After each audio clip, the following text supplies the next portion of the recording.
All right. We're back. It's the Checkout Show again. Another Monday, a little later than usual. Hope we didn't throw you guys for a loop. But we have some amazing Pro Chess League action to cover this week, and I can't wait to dig into it with my co-host, International Master Casa Corley. Casa, how are you doing today? Hey, Matt. I'm doing great. Great to be with you. Happy Monday. Another exciting week was in the books with the PCL, and happy to dig into it. I know a lot of chess fans in particular have had a really full day because we literally just finished the Chessable Masters play-in. So we basically had chess coverage all day today. Yeah, I've been watching while working out, while going through emails. And there's some amazing games today, and I love the commentary on Chess TV. Shout out to those guys who do such a good job breaking down everything that happens, and we hope to do the same for the PCL. Casa pulls incredible moments, brilliance, blunders, eliminations, all from the last week of action from the Pro Chess League, and then we invite on a guest to go through it all together, get to know the guest, check out some awesome chess, and then finish the stream with some fantasy predictions. So really excited to dig in, but first we got to introduce our guest, right? We both know this guy. By way of introduction, this is my chess boxing chess coach. He trained with me for 3 months leading up to the 2018 World Championship in Calcutta, India, where I ended up winning by checkmate. So he knows his stuff. He took me from not being able to beat children at chess and chess camps to being able to take home a world championship to the United States. So we're gonna go ahead and bring on Carlos Perdomo, international master from Colombia, living here with me in Atlanta. Carlos, how you doing? Hey, Matt. Well, we're not living together, but we live in the same cities. Yeah, good clarification. Yeah. Carlos is not in the other room, I promise. He's doing his thing around town. Running Chess Atlanta, one of the biggest chess organizations in the Southeast that services youth chess camps, which was my training grounds for chess boxing. And he's gotten into some really cool other projects. He's training for a chess marathon. He does travel chess camps and retreats. We'll dig into all that kind of stuff. But Carlos, when you introduce yourself, when people ask who you are, what you do, how do you typically answer? Well, I'm an international master, but basically I've been coaching chess for the last 20 years. So I stopped playing chess, like my last regular chess tournament was in 2016. So I love to play Blitz, and I was very active on chess.com and online. So I'm a chess coach, chess promoter, international master. I love to teach chess, and I've been doing that for a long time. Yes, yeah, I got to say, chess traveler as well. I mean, we got to just very briefly tell this story. I was in London in January, and I was just eating at a restaurant somewhere, and you basically sent me a message later that day saying like, hey, I think I saw you, and are you in London? I think I saw you in a restaurant not far from here, from like Piccadilly Station or somewhere around. I don't remember where. Yeah. No. So basically, I was walking and I saw it. I was like, oh, that guy looks like Casa. But, I was not expecting you to be in London. And then you post something on social media. And then I was like, hey, were you at this restaurant? And you said, yeah. Well, you didn't say hello. Well, I was not I didn't know that it was you. So, it's funny because, on the one hand, I was like, come on, bro. But on the flip side, to actually like go through the restaurant based upon like what you might think is someone it is kind of like a tricky thing. And I know I could definitely see going both ways with it. So, but anyway, the reason you were in London was because you're on your way at the time to, if I'm not mistaken, Tata Steel. Yes, I went to Tata Steel. I played in that tournament a long time ago. Probably before. Maybe you were just you probably didn't know how to play chess back then. in 1990, or were not even born. Yeah, I wasn't born yet. That's the year I was born. So. 1996 and 1997. I played okay. the I was alive. tournament. I was alive. I was alive. Yeah. Okay, but did you know how to play chess? That's that's Okay. right when my grandfather was pulling out the pieces and showing me that. He was like, "Don't eat this. Don't eat these." Okay. Exactly. So I played in those two tournaments, and that was a great experience. I played in Groningen, and I played in a lot of tournaments in Europe back then. And then this time I saw that they were gonna do it at the stadium, the soccer stadium, and that was such a special day, and I decided to go, and it was a great experience. Very cool. Yeah, I mean, it's so cool to actually. I mean, a lot of chess players, they only play chess, so or a lot of times they only go to the tournaments if they're playing. So it's a totally different experience when you go just as an observer, and I can imagine it's more relaxing too. You get to take stock of what's around you, kind of check the temperature, see how the wind is blowing. No stress, Yeah, and I've been to, the World Chess Championship in New York when Magnus played against Gajakin, and then I went to Dubai also in 2021. So I've been to St. Louis a few times, so I love to, go to those tournaments and promote chess, and I have some big plans for chess events around the world. So, love to hear it.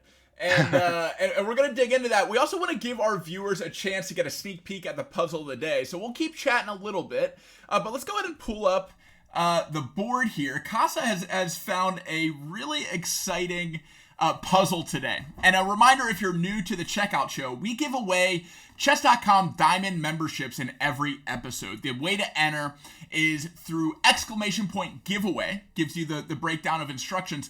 But the basic way is to follow and leave a highlighted message. And you have no limit on your highlighted message. Just however many channel points you have, that's how many highlighted messages you can do. And that gives you the ability to have one entry for each highlighted message to win a Chess.com Diamond membership. And we give an extra 5 if you guess the right sequence of moves for the puzzle of the day. So just highlight your message, check out this puzzle.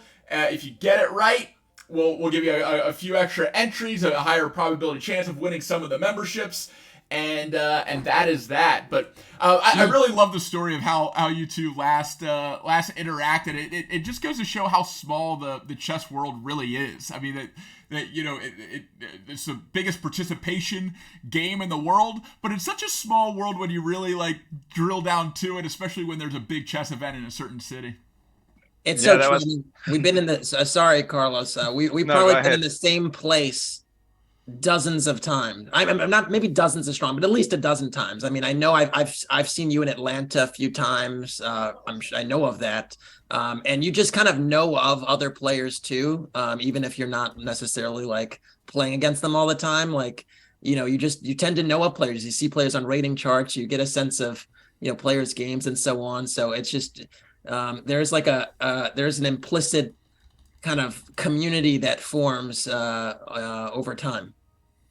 Yeah, and that was such a coincidence, just to be in the same place in such a big city as London. That was for sure.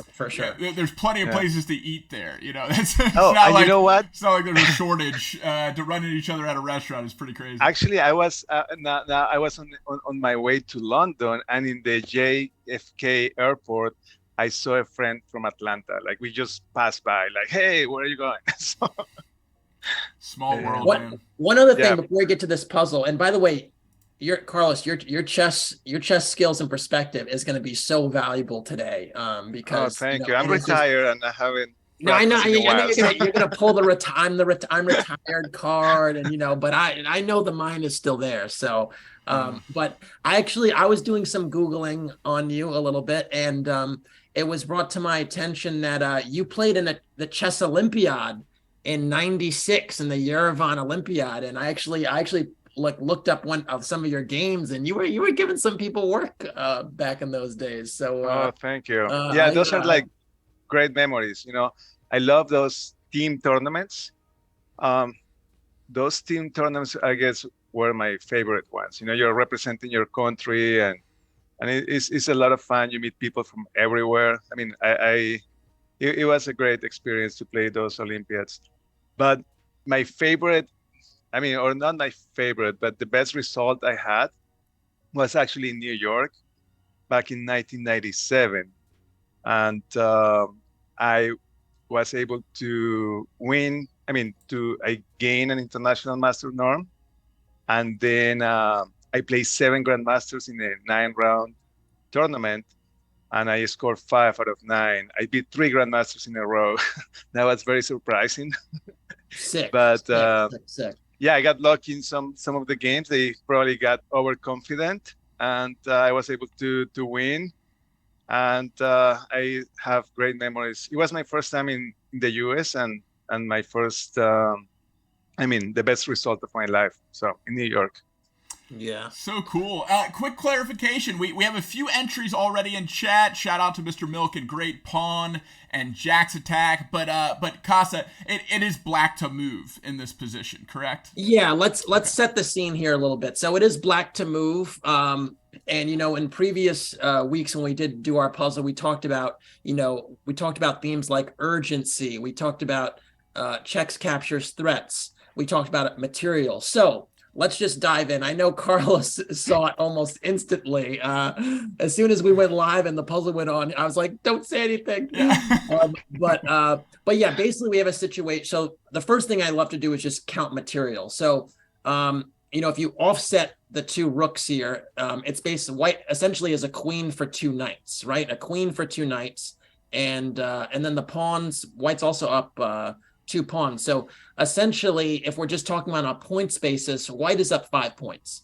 And there's this menacing pawn. So white's up a lot of material, right? And it's going to be tough to get it back in one fell swoop. So that kind of, again, narrows the pathways to, a tactics either winning, you're up material at the end, or you're checkmating at the end. So we're kind of already in the checkmating boat. Then you look at your checks, captures, threats in that order. And we go back to this theme of urgency that, Carlos, we actually had Aaron Deepak on a show a few weeks ago. And he was saying, well, with urgency, it tells me I have to do something really immediate because I don't have time to wait. Sometimes you don't have time to wait in life. Sometimes it's the case on the board too. So we got to figure out what are the checks that are going to give us the appropriate urgency to carry forward. And then by process of elimination, we might be able to get where we need to go. So Matt, I'm going to throw it to you. What checks seem compelling to you? So I see 3 checks right off the bat. One is uncontested, but it's knight D to E2. I see the same knight can move to F3 and get a check, but we're losing it. And then a knight can the knight on the F file can move to H3 and get a check. One more check actually is needed. So this is the thing: is remember we say you might not get the problem right, but you have identifying all the possibilities is critical. There's one check, and yet you actually just drew the arrow. Yeah, the last one is the same square, different knight. So yeah, the E2 check. Right. So now we got to just explore a path. And you kind of really astutely point out this one, I don't know, I'm losing the knight right away. We could sanity check it, no pun intended, but we're sanity checking the check. Knight F3 check, G takes F3, and then we have maybe rook G5 check, king H1, and it's not. Then there's no more checks, and we're seeming to run out of steam. Maybe knight H3 check is similar. G takes H3, rook G5 check, king H1. It's maybe we're running out of steam again. So we can already rule out knight F3 and knight H3. So now we got to check we got to explore the knights coming to E2, and we already kind of suggested, hey, we got to go in this direction. So, but it's really a quite a challenging puzzle, even if you find the right first move, I would say, because there's still a little bit more work to be done. The thing is it has to be checks. So, so let's start with knight fe2, right? It's a forcing move. The king has to go to h1. And then it's from that point, it's like, how can we force white's hand again? And that's kind of where we get to the crux of the problem there.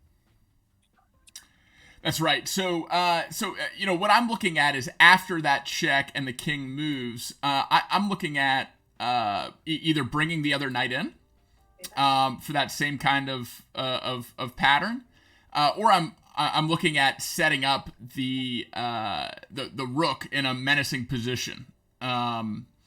So here's the thing.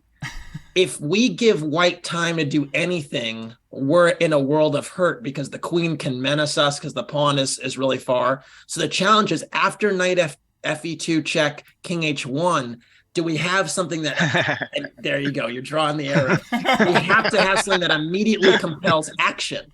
And so knight g3 does that. And there are two ways that white can take, so we got to explore both of them. So let's say knight e2 check, king h1, let's visualize here, knight g3 check. What happens if f takes g3? I mean, it's checkmate. Boom. Exactly. Rook comes in for the kill. F1. So now we're saying, rook, that's an only move. And h takes g3 is really an only move. But there's also, what if the king goes back? So after knight g3 check, what if the king goes back to g1 and does not take the knight at all? I mean, you could do repetition and go for draw, or you could bring in the other knight. There we go. And then that's well, hold on. Bring it where? So that king on g1 would be an emperor with no space to go. Exactly. And so if we go knight g3 check, king g1, now this other knight comes in, and that is one of the most beautiful smother mates I've ever seen. So I mean, that's a brilliant move for folks in the chat wondering. So because of that, white has to take with the knight, and then again, take the pawn on take the knight on g3 with the pawn h2, and then again we have this opportunity to force white's hand even more, and we have a checking sequence: rook h5, king g1, and then Carlos is like, man, I saw this 10 minutes ago. Knight e2 mate. And it's a really fantastical pattern. But the reason I think it's worth mentioning is a few things. Well, first of all, again, this concept of identifying all the possibilities, right? When you identify the possibilities, you might not get it right, but you saw it as an option. And that's a big thing, especially in puzzles where you know you're not going to win the material. The second thing is, this is a mating pattern. I hope it's a pattern that happens from time to time. Carlos, I'm not great with chess names because I never had a formal coach. I want to say it's called Anastasia's mate, but I might be off there.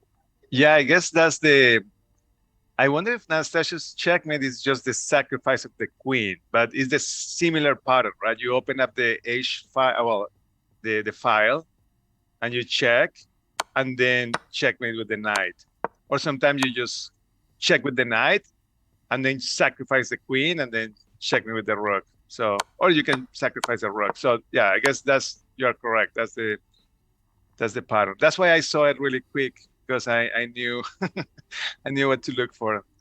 Yeah, when you have these tools in your toolkit, Matt, it is so useful because then like you kind of look at something as a possibility that you wouldn't otherwise. I'm not so sure I've ever had this in one of my games, but I've seen it in Blitz, and it's really spectacular. And again, if the king's in the corner and that square is and they don't have that square on G1, you know that if the H file is pried open, that it's mate. So there are some ideas typically as Carlos was describing, like where you have like queen takes H2, king takes H2, and then rook H5 mate like that. And that could sometimes be the mechanism. But either way, I hope folks enjoyed it. Beautiful puzzle. It's a beautiful puzzle. And shout out to a new follower and first time chatter, VMPatFan12. Got the answer right. Just make sure you highlight that message so you get your entries. But good job. We'll retrospectively add it if just highlight that message. And good job to everyone who guessed. Yeah, shout out VMPatFan. So anyway, that's our primer into the chess we're going to dive into. We got a little primer. Now we're going to get into the league games. Let's get into it. All right. So just a little recap of what's been happening in the league, first of all. So we've been slowly whittling down to this final 8. And this next week coming up, the slate of games this particular week is going to get us there. The last week of games in week 4, we basically removed a few more teams. We're going to have to say goodbye to a few more teams, and we can, speak about them in memoriam a little bit, but we had to move on. And we have some teams that are still on basically what I've been calling on the bubble in the spirit of March Madness here. There are teams on the bubble. It's a race to 3 wins, 3 match victories, basically. So the teams that had already secured their spots did not play last week in week 4. Those were the Indian Yogis and the Gotham Knights. They were 3-0. They were undefeated. They had they didn't even have a week 4 matchup. Some more teams got to 3 wins this week, and we're gonna talk about some of them. So and then there's also some teams that are now 2-2, basically trying to play this week for survival. So anyway, so the first matchup that's on our agenda is between the Croatia Bulldogs and the Shanghai Tigers. I have been kind of riding the Shanghai Tigers bandwagon since the Charlotte Cobras got knocked out of the event. They were not my original team. But I was really surprised. The Gotham Knights dispatched the Shanghai Tigers last week. It was like a blowout territory. And so the Tigers were really looking to redeem themselves this week and kind of basically get themselves in position to get to 3 match victories. And this was actually a game in the first round between the Croatia Bulldogs, Irene Sukander, and Wei's top board with black, the Shanghai Tigers top board with black, Wei Yi, who we know as this super GM, 2,700 plus Grandmaster, who is just incredible. And we're actually going to look at 2 snippets from him because he had a feast and a famine moment. And I think a lot of times we talk about players that have upsets and then they kind of spiral out of control and we sensationalize and so on. But I wanted to show the upset and then the subsequent recovery. And so this first game was between Irene Sukander, 23-89. She's a very talented player, but heavily underrated against Wei Yi. And she actually took down Wei Yi, almost a 400-point upset. It was extremely incredible because Wei Yi in this position played the move King G7. And King G7 actually was not the best move. Black was actually winning here in a variety of ways. There's really strong threats against this white king. I think the move the computer wanted was G3, prying open the white queen side the white king side even further. But Wei thought he had time for King G7. I think maybe to rook lift to H8, maybe get some initiative this way. But it was a little careless because it allowed Irene to play rook B5. And all of a sudden, the tables turned in a massive, massive way. Carlos, are you a tactical player? I don't know that about you. Yeah, I was good at tactics. I don't know now. So what do you see? He's being humble. He's being humble. I have a feeling he shreds some tactics, man. Yeah. So we see this bishop on E5 being hit, and it's the rook on H5 also might be a little bit loose, and it's just a really strong threat because it's not something where you can just leave the bishop on E5 there. And so this bishop moved to F4, and I think this move is what Wei missed from afar that Irene basically pounced on. Where would you put that queen, Carlos? Oh, do I need to move the queen? Oh yeah, our queen is. Good question. I mean, that's a reasonable question as well. This queen is under fire, and we're gonna move it. Where are you thinking? Well, I guess queen E7 is the more natural one, right? It's the best move. It's a winning move. It's all the things. And I think this is what he missed from afar because now queen E7 comes with a host of problems. There's knight E6 check. There's rook takes H5. potentially. There's a bishop on b7 hanging. There's no rook e8 because the bishop is covering e8. So it just becomes a total mess. And again, this is not a position I would like to play over the board, honestly, with either color. But Irene took her chance. And after rook h1 check, king e2, again, rook e8 is not possible because the bishop's covering e8. So the queen is actually secure here. And after rook takes e1, king takes e1, bishop takes c6, knight e6 happened. And if you were a fan of black's position, look away because it gets real ugly real quick. If you're a fan of white's position, enjoy, because now we have something kind of similar to our puzzle. King g6, knight takes d8. We'll take that knight. Thank you very much. Bishop takes b5. And then the in between. Yeah. Yeah.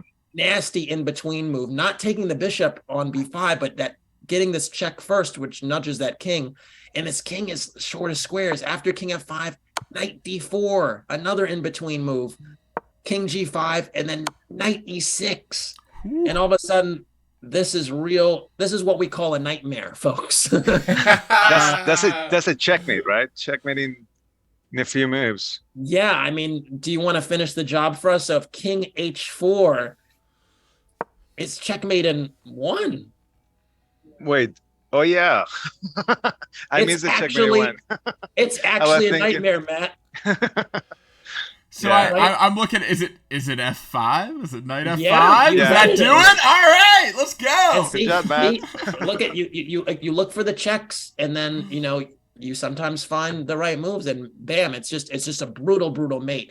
And so Wei seeing that mate resigned after knight e6 check, but what a brilliant game by Irene, and like extremely impressive. This is as impressive as the Nakamura upset we saw several weeks ago with Josephine. Like, this is an incredible game. But these great players, they recover so well. And I think while we want to acknowledge Irene's a huge upset here, I had to take another game from this match just to show what the rebound looks like, because Wei rebounded in the very next game and really set the tone for the rest of the match. Really basically in the end, it wasn't close. This was a 10-6 win for the Tigers, and it was in part because of this next position I'm going to show right here, which was a very different story. Well, maybe a similar story in a way. White is definitely doing well in this position because White has more space in the center with this grip on the e5 square with this knight on e5. There's also a rook on the half open file, or the open file rather. There's no pawn on the file. So this open file, this rook is very menacing, and just really, really clinical play from White the rest of the game. I think for most people, myself included, I've lauded the value of the bishop pair, right? Carlos, I mean, you probably have heard this a million times. Bishop pair, bishop pair, bishop pair. It's like the dominating the current chess metagame. Well, sometimes there's a value to not cashing in right away. And it's one of these things that the greater players are really good at, which is keeping the tension. And I don't know if you've heard this, Matt, but I always like to describe like keeping the tension is you basically, if it's a pawn coming in contact with an enemy pawn, or whether it's pieces that could potentially capture each other, it's not actually resolving it unless you're getting something really concrete out of it. Whereas I think most people are just happy to capture immediately whenever they get the chance. And so this kind of understanding is really valuable, and Wei exemplifies it or shows it in a really, really nice way. Because basically, if you look at these knights here, does this black knight really want to take on e5? Or actually, the better way to ask it is, who would that benefit that capture on e5, Matt? If you were to take a snapshot there, what would the capture on the e5 benefit? Black or white? Yeah, so this looks like, I don't know if this was the opening, but this looks like the Stonewall that I've been learning and playing a lot. That f-pawn is advanced, and I love when they initiate the capture on e5, because I get to take, and it basically renders this fianchettoed bishop on the king side worthless for black. So, I mean, maybe it's recency bias, but I think that it benefits white for black to capture on e5. 100%. And just to add to that, like this was not a stone wall, but it's crazy because the structure is the same, and what you know about the stone wall can help inform your judgment here. I'd say the other thing is that in addition to the bishop being neutralized, the F file, right? It becomes a major asset for you to kind of work with your rook being on F1. And so basically that capture benefits white. And conversely, if you have to ask yourself, if white took this knight on C6, that exchange would probably benefit black because they wouldn't have that tension there. So a lot of times you can make these judgment calls about whether to take or not to take. And really, if you were going to choose something to take, you take this bishop. But the point is you say, well, this bishop can't really move. And if they take my knight, well, that kind of helps me. So I'm going to do something else. And so Wei does that here by playing knight d6. And again, it's a natural move attacking the b7 pawn, but just the recognition to not rush to take the d7 bishop is really good recognition. And it compelled black to take on e5 to try to defend the b7 pawn. And now the position just collapses with the quickness because after f takes e5, black defends with bishop c6.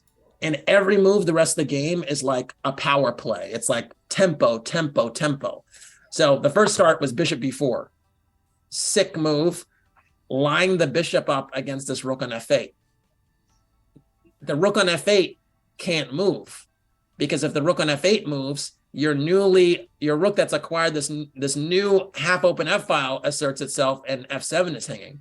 So black tried to get rid of this monster knight with knight c8. And now knight takes b7. Again, a masterful stroke. Normally we say we don't want to give up two minor pieces for a rook because this bishop is hitting this rook and this bishop is hitting this knight. So it looks like you're losing two minor pieces after you win the rook and pawn for these two. But the point is that the activity on this f7 pawn is just going to matter a lot more, coupled with that e5 pawn making this bishop on g7 a sad observer. And so after bishop b7, it also looks Carlos like actually, say I was going to throw it to Carlos because he mentioned this in between dynamic here. But please tell me what you were going to say before you throw it to Carlos. I just got so excited because I saw an opportunity to get the rook on the 7th file with tempo, attacking this bishop and doubling up on the same pawn. So being able to take here is great. And probably happens first, but you're saying an in-between move, so now I'm starting to doubt myself. Is there a... Dude, 100% right. 100% right. Your instincts are clicking, bro. And rook c7 looks the best. I mean, it's probably the same as bishop takes rook right now, but it's... Yeah, like I knew you, given that we discussed in between moves earlier, that would be automatic for I mean, Carlos is in the cut acting like he doesn't work on tactics, but we know what it is. so rook c7, it does transpose ultimately, but it's just one of those finesses that is just, it's just clever. It's just clever because you notice the bishop is hanging, you notice the rook on f8 is still loose, you don't have to rush there. And rook b8 was played, and then bishop takes f8 happen. And again, it's an interesting thing because black does have two minor pieces for the rook, which is typically the side of the two minor pieces you prefer, but it's the quality also. This knight on c8 is on the back rank, This rook only has one square and it's stuck guarding the bishop. And more importantly, these rooks now are just menacing the 7th rank. Like peaks on the 7th rank, yeah. Right? Yikes.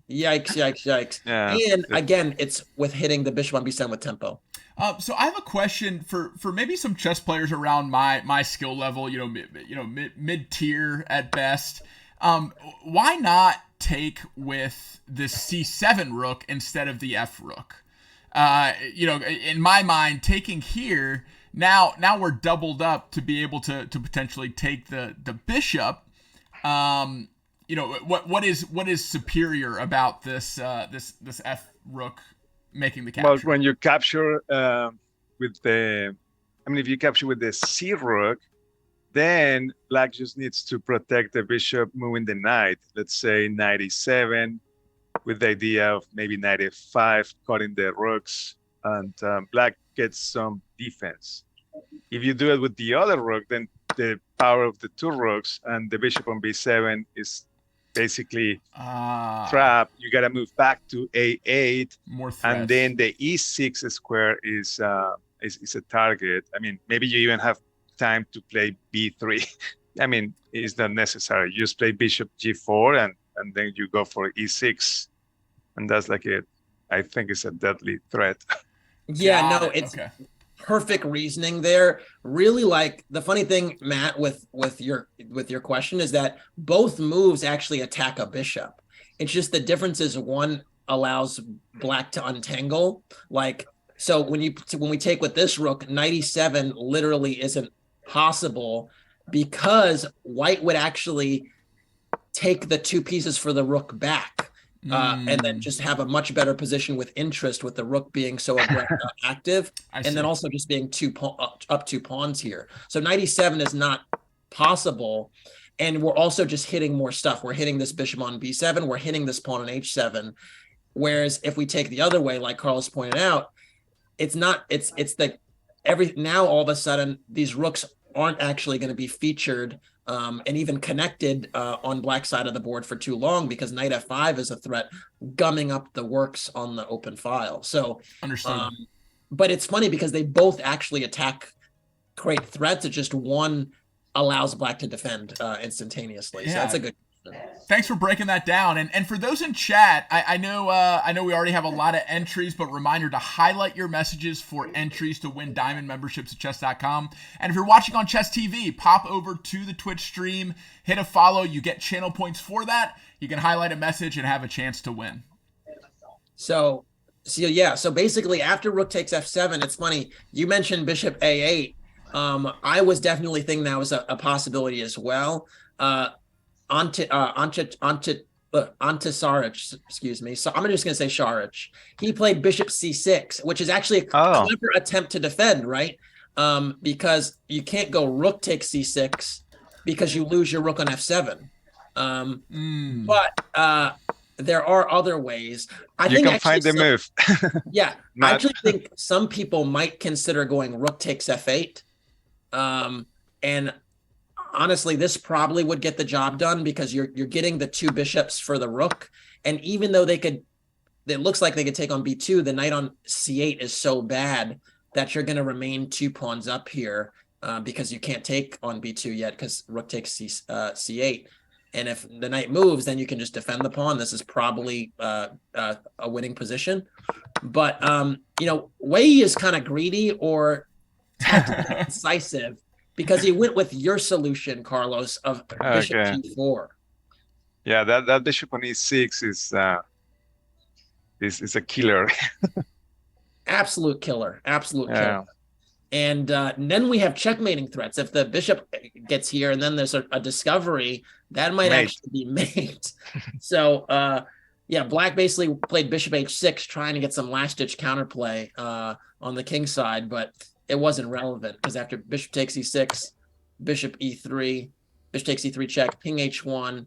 Again, just the discoveries here are just a problem. Like if rook takes b2, for instance, well, besides rook takes c8 being a mate, let's say bishop takes d4, there's rook takes h7 and then rook h8 mate. And that's an unstoppable mate, right? I don't think there's any way for black to stop this checkmate. Yeah, so Saric tried in vain to play knight e7, and then after rook takes c7, it just delays it ultimately. And finally here, black actually resigned. It's good to make sure that the pawn is on b2, otherwise black can checkmate white first.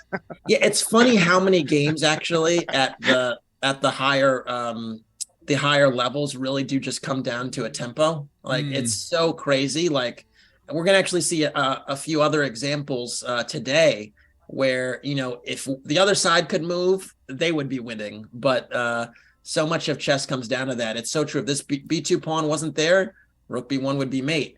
And someone like Wei has to see that from far off, that he's like willingly he's willingly ducking his king into the corner after this check. A lot of humans might go this way, right? But then that allows another check and so on. And so tempos matter. And this basically gave. But actually, it doesn't make any difference, I believe. But yeah, it's easier king h1 because no more checks. But just not even dealing with it. It's like it's like why even have to think about the potential problem? Don't tempt fate. Exactly. There's a reason these things exist, right? But yeah, basically with this win, the Shanghai Tigers ultimately wound up winning the match, and they're through they got 3 match points, and they're going to be in that group of 8 that makes it to the quarters in the knockout stage. So the Croatia Bulldogs, on the other hand, still have some work to do. They are 2-2, and we'll get into the matchups a bit later, but that was the story of this one. It's a must-win this week for the Bulldogs, it sounds like. Definitely. That was a great game here. Nice. It's piece activity, right? Because the black pieces were not doing well, and then all the white pieces were very active. Yeah.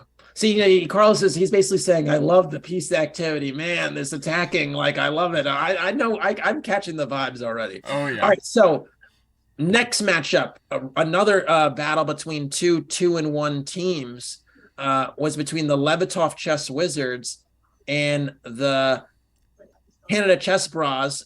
Matt, you've been capping for the Chess Bras since the beginning, as the young Chess Bras say. And I actually have the position intentionally on move 2 here, because I must say I have never seen this sequence before, and really? I've seen a lot of things, but I actually had to check this, and it's actually not bad. Kasha, I need to jump in here. This is called the C5 Sicilian. It's played pretty commonly in chess. And no, I'm just kidding.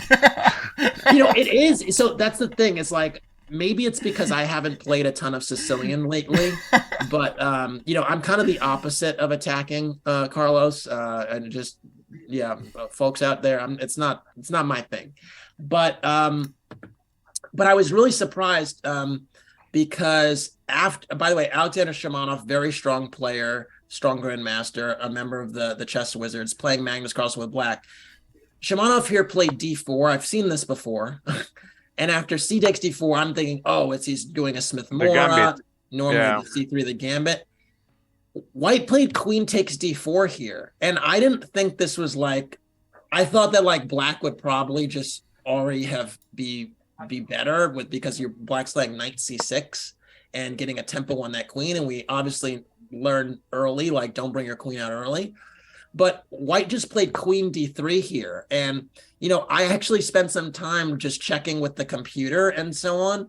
And I must say that, white's no worse at all. I thought I was going to get I thought I was going to say that black is already equalized or is even slightly better. And the computer is saying white's a little better here, which really threw me off.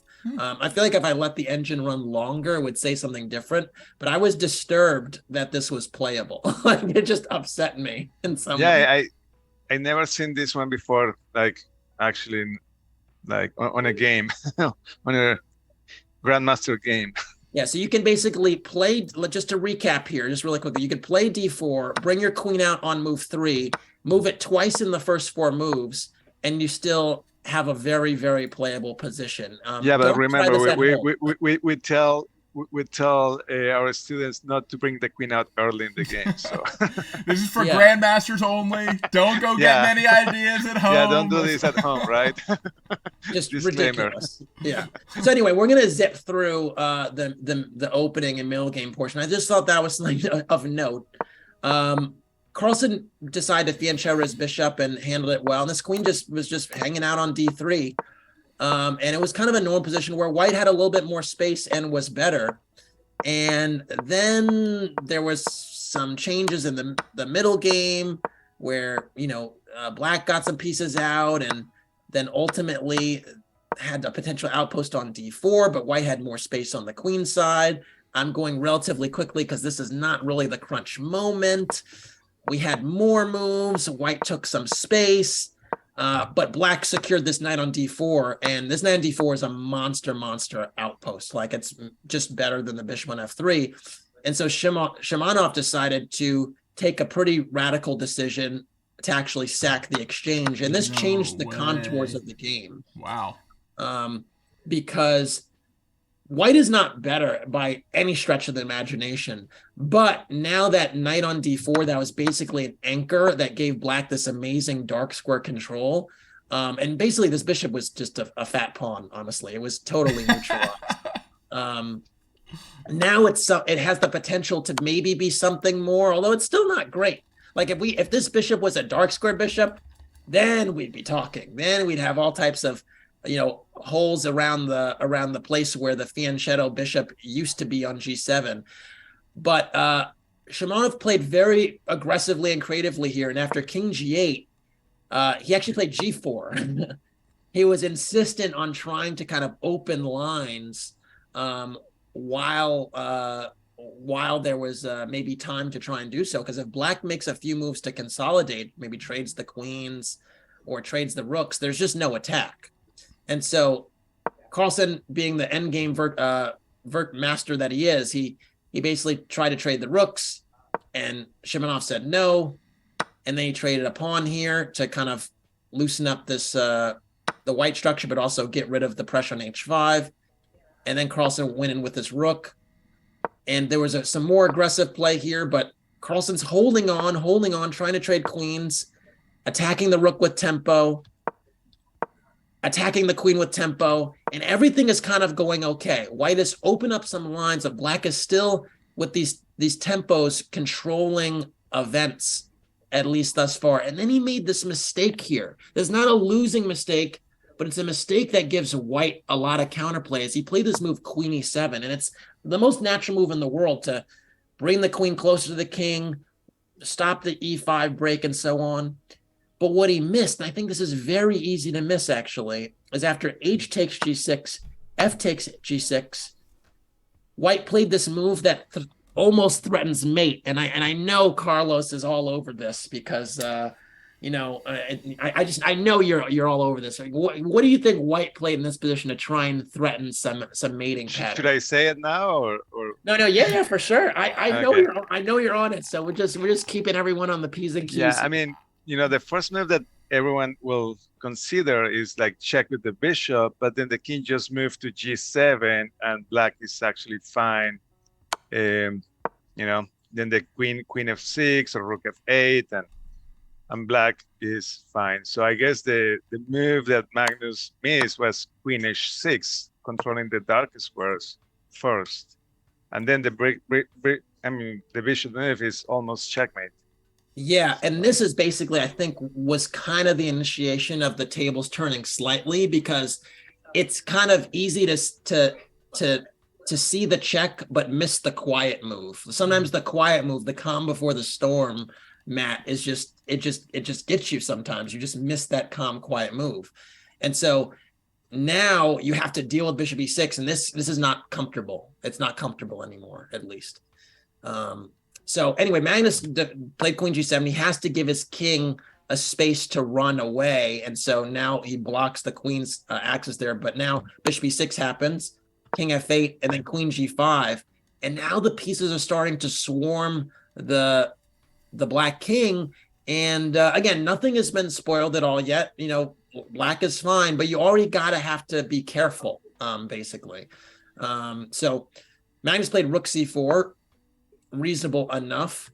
White played king g2, and then after rook takes e4, white played rook h1, and this rook now is starting to look at some business squares.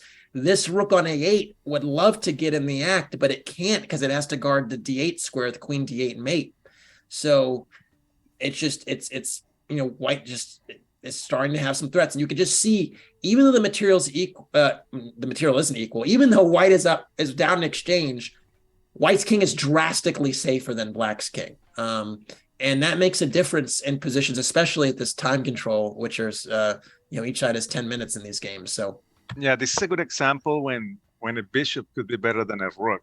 A minor piece could be better than a rook in a good outpost, and the king is not safe. So 100%, 100%. I don't know who it was. I'm not a chess historian, but didn't a world champion say a bishop and pawn was worth a rook? Was it Botvinnik? Do you know, or am I just shooting the breeze here? I don't know. That I've heard something similar, but I don't know exactly who said it. All right. Well, I have some former students that they will answer this in a few seconds. So, well, we're gonna forget that adage. We're just gonna take Carlos's adage that a pawn, a knight, sorry, a minor piece, a knight or a bishop on an outpost protected by a pawn could be better than a rook. Especially, I think the further it is in your opponent's enemy territory, right? So it's on. We're on the 6th rank. We're on black side of the board, so we're getting real comfortable. And they were talking about king safety, right? Like the black king has no like good places to hide. So yeah. So anyway, so rook e5 happened, queen f4, king e7, rook c1, another threat, threatening rook c7 check. King had to go back to e8. This is very awkward now. The pieces are lacking coordination. And now b6 happened. Really nice movement, insisting on the rook coming to c7. Magnus went g5, pushing the queen away. And after queen g4, queen h6, rook c7, the game is still in hand. This is not something where, Carlsen is losing or anything. But in this position, he played a losing move. Really surprising, but the refutation, I believe, we'll be able to find, because Carlsen played rook a1. And this is, Matt, I was telling you before, so many games could come down to tempo. It's like whose turn is to move wins the game. And rook a1 carries a lethal threat of queen h1 check and rook g1 checkmate. But the problem is it's white to move first, and we've got checks, baby. So we can work from here. And Shimonov found a solution. I almost want to give you the floor, Matt, and see if and give you a shot at finding the check you think is most incisive, and then we can maybe go down that path. We have 4 checks. It's forced checkmate here. So here's one. Rook to c8. No, we're talking about the possibilities, just the possibilities. All the checks. Okay. Here's number 2, bishop to d7. Here's number 3, f7. Here's number 4. We don't want to do that one. h5. Am I missing any check? I mean, okay. We also have this check. You're missing one. And this check. Yes. I didn't see that one, Carlos. I missed that one. All right. See, you gotta count all the checks. It's a good workout. It's a good workout. It really is. It is. Yep. Some geometry, some board vision, expanding the site here. Okay, so the ones that look the most promising, just intuitively look like the bishop checks. Am I on the right track? You are. Okay, so between these two, I kind of like this f7 one. You're right on the money. Why did you like f7 more? It gives more utility to the bishop, and the thinking here is this queen still protects this square, this c8 square for the rook to swing to if the king moves to d8. Yeah, it's basically, if you had to decide between them, it's basically that the queen now has access to the diagonal as well, where if you play bishop d7, the queen can't get in. And so bishop f7 was played. And after king f8, you can finish off Magnus here if you want. So you can beat Magnus now, Matt. Yeah, this is my moment. So assessing the position, we have the rook coming to the last rank. We have the queen swinging in. We need to be decisive, otherwise this move is coming. So we need to do a check. We can't do something set up like coming to d7. So You're right on the money. You're right. Everything you're saying is right on the money. I think we need to bring the queen in. Yep. So the queen's coming in, only one square to move. Mm-hmm. And then now you have probably a lot of different moves. Now there are a lot of options. Yeah. All of them basically revolve, or no, actually, no. I mean, you probably could also do Queen G8, but a lot of them revolve now around the discovery. So it's just like which discovery is going to be most annoying. And there are actually a lot of options here. But Shimonov goes for Bishop E6 check, basically just opening up the rook and the queen in this lane. So the king has to step up again. And then Queen D8 check, King G6. Yeah, that was a good moment, like not to play Rook F7. If you play Rook F7, you could get in trouble, I guess. Rook F7, Right King G6.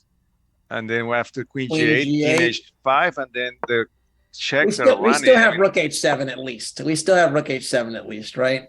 So we could the queen, but it's less precise, 100%. It's less precise. And I think another lesson that I always keep in mind here, and why it's good to point out Queen D8, is whenever I have a bishop, and I mean, when I have one bishop, I always want my other pieces to do work on the squares opposite the color of the bishop. So the bishop is doing a great job covering the light squares. That's the real estate that it's covering. I'm gonna have my heavy pieces do the job of doing some dark square work, if you will. So teamwork is all about teamwork. It creates this harmony basically, and then King G8 only move again, and then checkmate in 2. Yeah. Oh, sorry, I gave it away. But Queen E8 basically, because now there's only one move. Yeah, you needed the king to stop the king from going to go for to H5. So exactly. Yeah. So we insist it comes back, and then boom. And to be fair, Carlsen resigned after Queen E8 check because he saw the mate in one.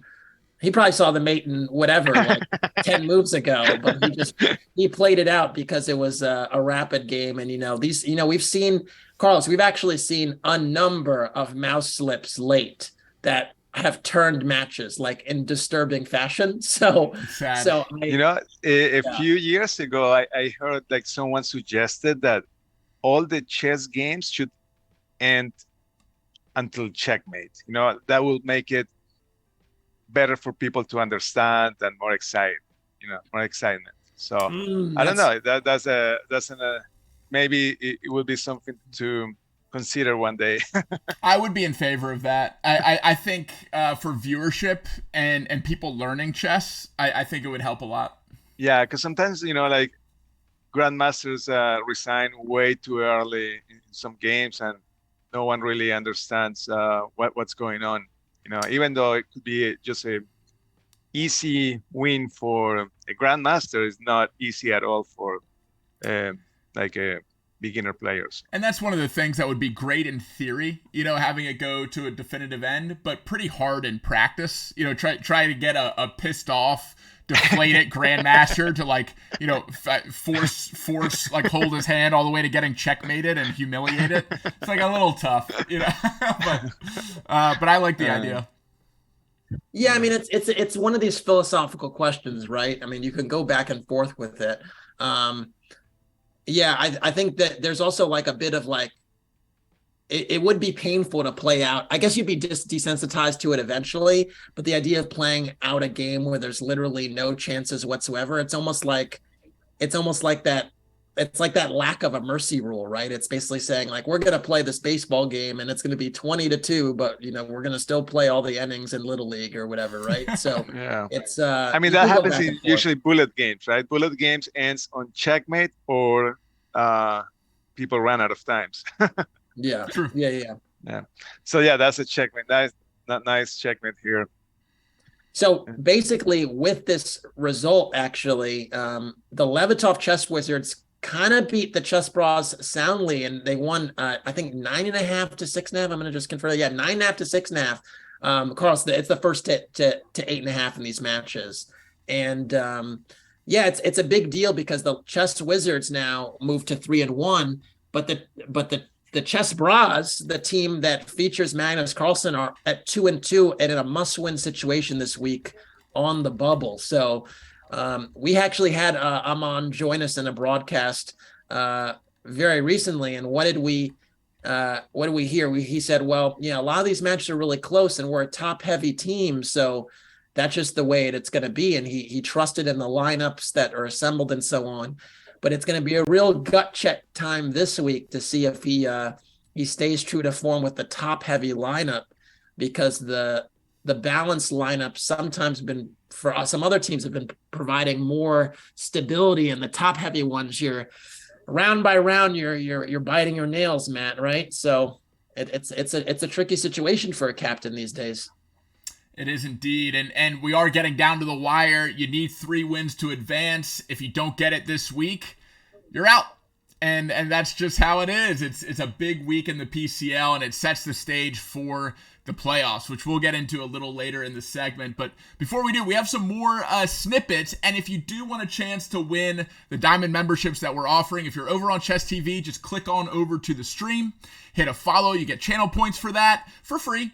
And you can enter to win a Diamond membership. And if you already have one, this just adds free time to it. You get 3 more months of a Diamond membership if you're already a Diamond user. So for all people, it's worth the entry. But we have a few more moments, don't we, Casa? Yeah. So the next matchup was a real barn burner, in part because it went to tie breaks. Now, both these teams, the Capybaras and the Blitz, were both kind of in the danger zone, and whoever lost this match was going to go home. And I was talking a little bit of, respectful smack about the Blitz when making predictions last week, that I wasn't really confident in their top-heavy approach. This is a team that has had Carlos. This team, the Blitz, they've have MVL and Grischuk on their roster, and they weren't performing at the level they needed to essentially win these matches. Because when you have those top-heavy players, they need to get like 3.5 out of 4, 4 out of 4 in their 4 games. Katarina Lagno, one of the strongest women players in the world, and just incredibly strong player, saved the Blitz this week, because essentially going into round 4, they were trailing, and this game ultimately took us to a tie break. Now, the reason I'm even pointing out this position, and I mistakenly need to have it after rook f3, is we had this move that you see now or you just saw previously that, normally we don't do, Matt, right? We normally don't play f6. Normally this is like, blasphemous to can even consider f6. And Katarina Lagno played it here, and it's one of the best moves in the position. And it's kind of just interesting to see why you can break the rules here. Carlos, what are you thinking when you see f6? Well, in this type of position, it's important to break the center. Like white's pawn on e5 is really strong, so you wanna attack that pawn. But usually, at the beginning, for beginners, don't move the f pawn. That's one of the rules. But in this case, it's actually a really good move, because you wanna attack e5, and you wanna open the file for the rook. You have a e3 with the queen attacking. Then if the rook opens, then the rook will be aiming at e3 as well too. And there's a lot of tactics here as well. So essentially what Lagno identified is that this pawn change is gumming up the work, so white has way too much space here. If I do nothing, white's going to roll me. They're going to get the rook in the position, potentially maybe bring the queen in the position, and I'm lacking space. And so this pawn break is essentially the lifeline that activates all of black's pieces. And it was super clutch of her to do this against her 2,600 grandmaster opponent, because basically what happened. It is important to point out here that f6 works now only because if white plays f5, then the knight has a good move. Exactly. Like if the rook is not on f3, then you don't want to do that, because then maybe e6 is coming, and white's pawns will be really strong as well. So yeah, we talk about the chess being a game of these tempos, right? Well, typically f6, f5, e6 would be disastrous to give white a protected passer that far in the position. But after f5, knight g5, if e6 happens, there's knight takes f3, check. And then queen takes e3, check. And then the knight can move. And the material that, basically white would have shed to get this pawn on e6 just isn't worth it, right? Because then the king would step up, the knight could come to e5. There's more tempos being gained, and then things just kind of collapse. And so super important when she played it, the timing was exquisite. And after e takes f6, knight takes f6, there's a little bit of life back in the position. Man, we're gonna do we did some breath work last week. Now we finally can breathe a little bit, right? And finally get the bones and even I feel a little better just seeing it. Before the piece were so cramped. So more space on the board, more space in the chest and the belly to take a deep inhale, a deep exhale, relax the muscles in the face, and finish the game.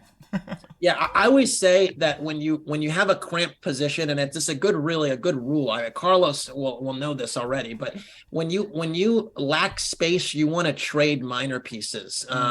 The reason for it is the analogy I always give is imagine when you're in a really crowded room and if you have like 50 to 100 people in this crowded room, and that might not be that large.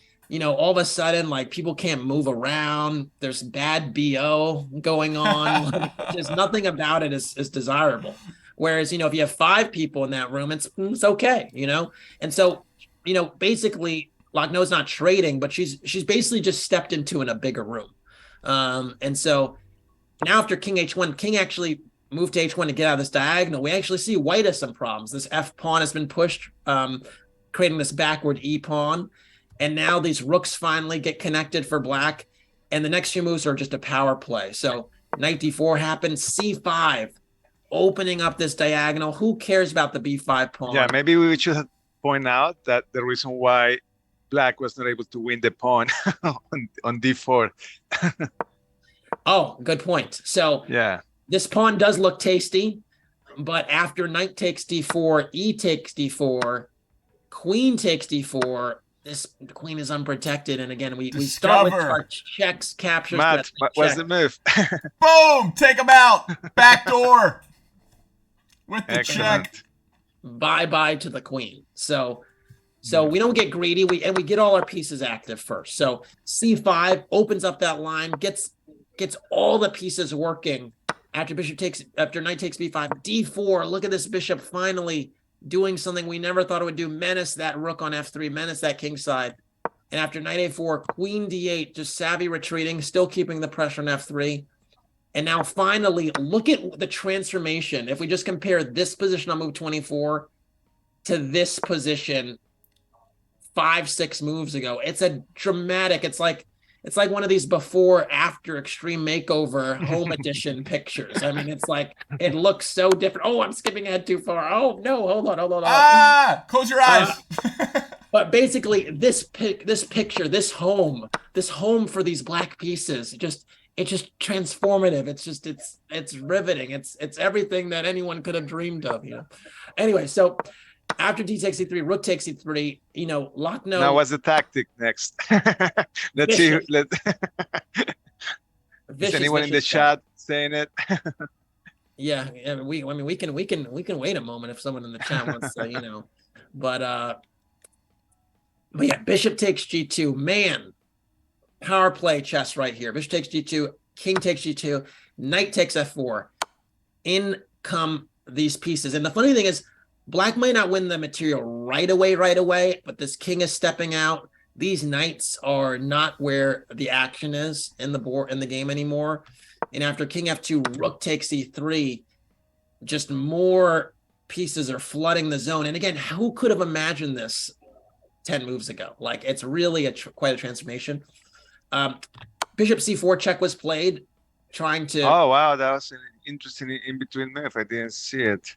Yeah, but the funny thing is, and I think this is funny, knight d5 blocking, And it's I'm weird. protecting. It also protect. It is weird to describe a piece that's pinned as a defender of anything, but it is because it's the king. If it's any other piece guy would capture that rook, like that would be fine because it's a pin. But the king can't do it. Like it's just so weird. I remember being a kid and being so angry about that rule because my king can take it and he is safe, even though it looks like that knight is gonna shoot him. He can't move. He's not allowed to move, right? But yeah, king cannot move into check, and I just had to swallow that big horse pill. The more I and think the queen about is this, open this is now. wild. The queen is going to h4. That they check. 100%, 100%. Yeah. And so white tried to defend against this with queen g4, but it doesn't really matter because the queen has other squares to nest itself on, and queen f6 was Lochno's choice. And now we have double discovery check galore because there's knight d3, there's knight takes h3. This king has no pawns around it. And yeah, the game ended pretty promptly. Knight ac3, knight d3 check with the move. Queen f2 followed. Let me just collect the rook because I can and threaten a nice little ladder mate we've all seen before, right? In our puzzles we've done back in the day. And after bishop takes 5, king h8, the rook is just irrelevant. Bishop came back to try and salvage some play on the second rank, but after rook e1 check, king h2, queen g1 check, king g3, rook e3 check, white finally threw in the towel because there are more checks to follow. There's queen f2, there's rook e5. It's mate eventually. Yeah. This was a huge game. It did not decide the match, but I chose 2 games from this this match. This one took it to tiebreak, essentially. So it was very, very important that this win. And it was a bit of an upset, too. I mean, Lochno is a little bit lower rated than her opponent and playing with the black pieces. Like, always very challenging to upset the apple cart like that. And she did, so very, very impressive game. And this took us to 8-8, where there was a tiebreak. And I'm going to share the game that basically put the nail in the coffin for the blitz. It's an interesting one because it's a game that features MVL, Maxime Vachier-Lagrave, who has struggled a bit in the Pro Chess League putting it together. I mean, he's been experimenting with openings. Most chess fans know Maxime is a player with black that's always playing the Grunfeld. And if you see him doing anything else against d4, you make a face like you've just bitten into a lime. You're just like, oh, what's he doing here? But he actually managed to pull things together in a position that doesn't look pretty at first glance. Carlos, if you were to evaluate this position, like who would you prefer? Well, the double-edged position, right? Super double-edged. Yeah, no, super, super double-edged. Yeah. Would it surprise you if I said that white is actually winning in this position? Well, I'm not surprised at all. I mean, like, the H pawn and the H5 break is coming soon, and then black's rook on A8 is out of the game now. So, but yeah, I mean. And for more beginner eyes, I mean, I'm like, okay, king's almost in the center. All these look how I've never seen uglier pawns except for this one who has he's pretty advanced, and it looks like there's some play, there's some checks here. So I mean at first glance I was like, black looks okay, but yeah, after Carlos, these 2 guys are looking pretty menacing, especially with this happening, and it makes sense. Yeah, maybe I should just say for the record here, I have it looking at it from black's perspective, but it's white to move here. That maybe that does make a difference, I'm sure. It probably makes a difference because like one tempo could. Yeah, as we've learned. We have talked about that before. So it is white's turn, and I think black needs to just break it with h5. That's my first instinct. Yeah, so white actually played h5, and it's super, super natural, and it's part of the reason I wanted to show this game. The best move, I think, was actually rook g5. Oh, wow. Which is, it's not obvious at all, but I think it does a few things. One, it defends the c5 pawn, potentially. Yeah. 2, it challenges the rook on d5. 3, it's kind of stops rook f5 check in a way. And 4, if rook takes g5 is played, white would establish a protected passer on the protected passer in the form of the h6 pawn. And this would be a tough pill to swallow for any endgame because the king would just be tethered to guarding this construction. So rook maybe g5, we should do like an in-between move, like after rook takes rook, maybe h7 check first. I don't know. And then we capture with the pawn. Oh, that might even be more vicious. Oof. Yeah, because you stop the king from blocking on h7, right? Yeah.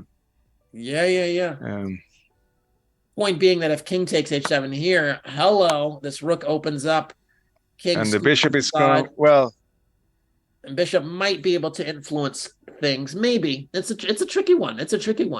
I'm starting to see some ideas like bishop d4, threatening rook h8 mate. And then e5. E5, I'm looking at rook h7. I was looking at that. I was looking at the same move. But I'm only looking at this because you've inspired me to think a little bit deeper with tactics. Because I was kind of not trying to calculate. I don't know if it works after queen e8. I agree. I don't think it works, but it's pretty to look at for a second, right? Point being, Matt, that after king takes h7, queen takes f7. Looks like it might be something. Even here, it's a bit tricky. But king h8, if this bishop just finds a way to open on this diagonal, we win the game. I don't know. Even this might be just a draw. Yeah, this is still not clear. Yeah. Anyways, we're getting a bit fantastical, but rook g5 was the key move, and it's super difficult to find, and I'm not even expecting any. I mean, this king is, like we've mentioned before, it's kind of a mess. I don't know if this is chess or King of the Hill. Who knows? But King of the Hills, for folks that don't know, this variant where if the king gets one of the central squares first, wins the game. That sounds fun. Yeah, it's actually very fun. It's actually, the thing is, it's actually a real chess game otherwise. So it's a chess game where it's just like, you can win in the normal way, but if the king gets to one of the central squares, you immediately. Yeah, King of the Hill. There's a lot of strategy involved in it. It's kind of fun. Most people that start out with King of the Hill, Matt, they try to move their king to the middle immediately, but it has to still get there legally. So the squares, if you try to move immediately, the squares are all controlled. It's like it's a suicide mission. Interesting. It sounds like the Bong Cloud opening made by Hikaru might have some more potential in King of the Hill. Only a little bit more, honestly, because again, that the pieces will control the squares, and so you can't. If you just try to bring your king out, you're going to just get checkmated before you ever reach. It's like you have to make this hero's journey. It's not gonna work out. I love it. Anyway, the reason I picked out this game was because after h5, the very natural move, black played king h7, and this basically shielding the king behind a pawn is a concept that is very valuable when staving off attacks, particularly when files are already opened. See, these rooks are lining up against your king. A lot of times you can use one of their pawns as a shield for yourself. And some people call this an umbrella pawn. The idea is that after king h7, whenever there's some type of capture here, this pawn is basically like an umbrella for the rainy day that is black's king side right now. And ultimately provide some security, and so it's harder to break through. And this king, after king h7, this king actually does feel safer than white's king. And so what happened is there was queen c4, rook f5 check, king e2, queen e5. But in the span of a few moves, it doesn't look like black's king is in danger anymore. And I mean, white's king is doing okay as well, but just that defensive mechanism really did turn the tables a little bit. And it did enough of a job that white even felt compelled to trade the queens. And this is an equal-ish end game. There's an extra pawn going on here, but black's about to take this one on c5 and does. And MVL basically kind of finessed here in the rook end games. We spoke about rook end games a little while back, a few weeks back, Matt. And do you remember any of the themes about the rook end games? Because we spoke about them for a little bit. Yeah, the main takeaway for me during those rook pawn end games was try to get rooks behind the pawn, pushing in the direction of the momentum or the promotion, and not in front of, because then you're running into this clunky, trying to protect it while it's moving down the board. Right, rook behind pawn constantly comes up. The other thing is just rook activity, like active rooks, passive rooks, and so on.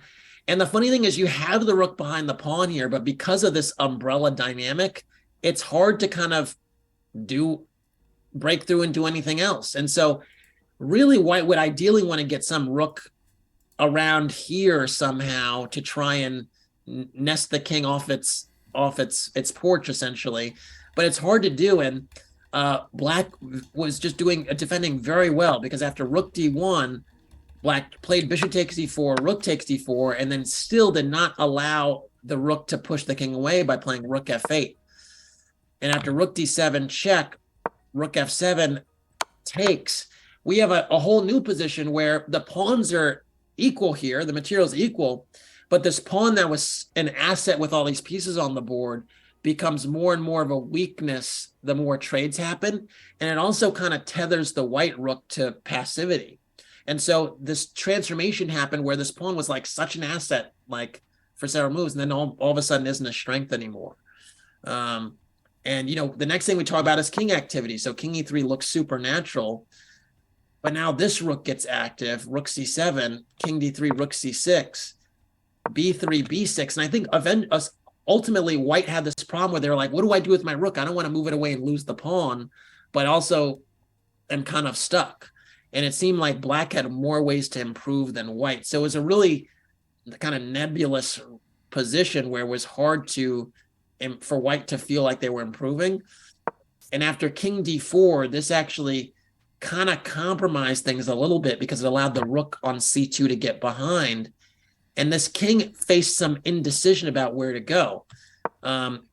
He could go this way and try to attack the king side, or he can think about going this way and getting towards the queen side pawns.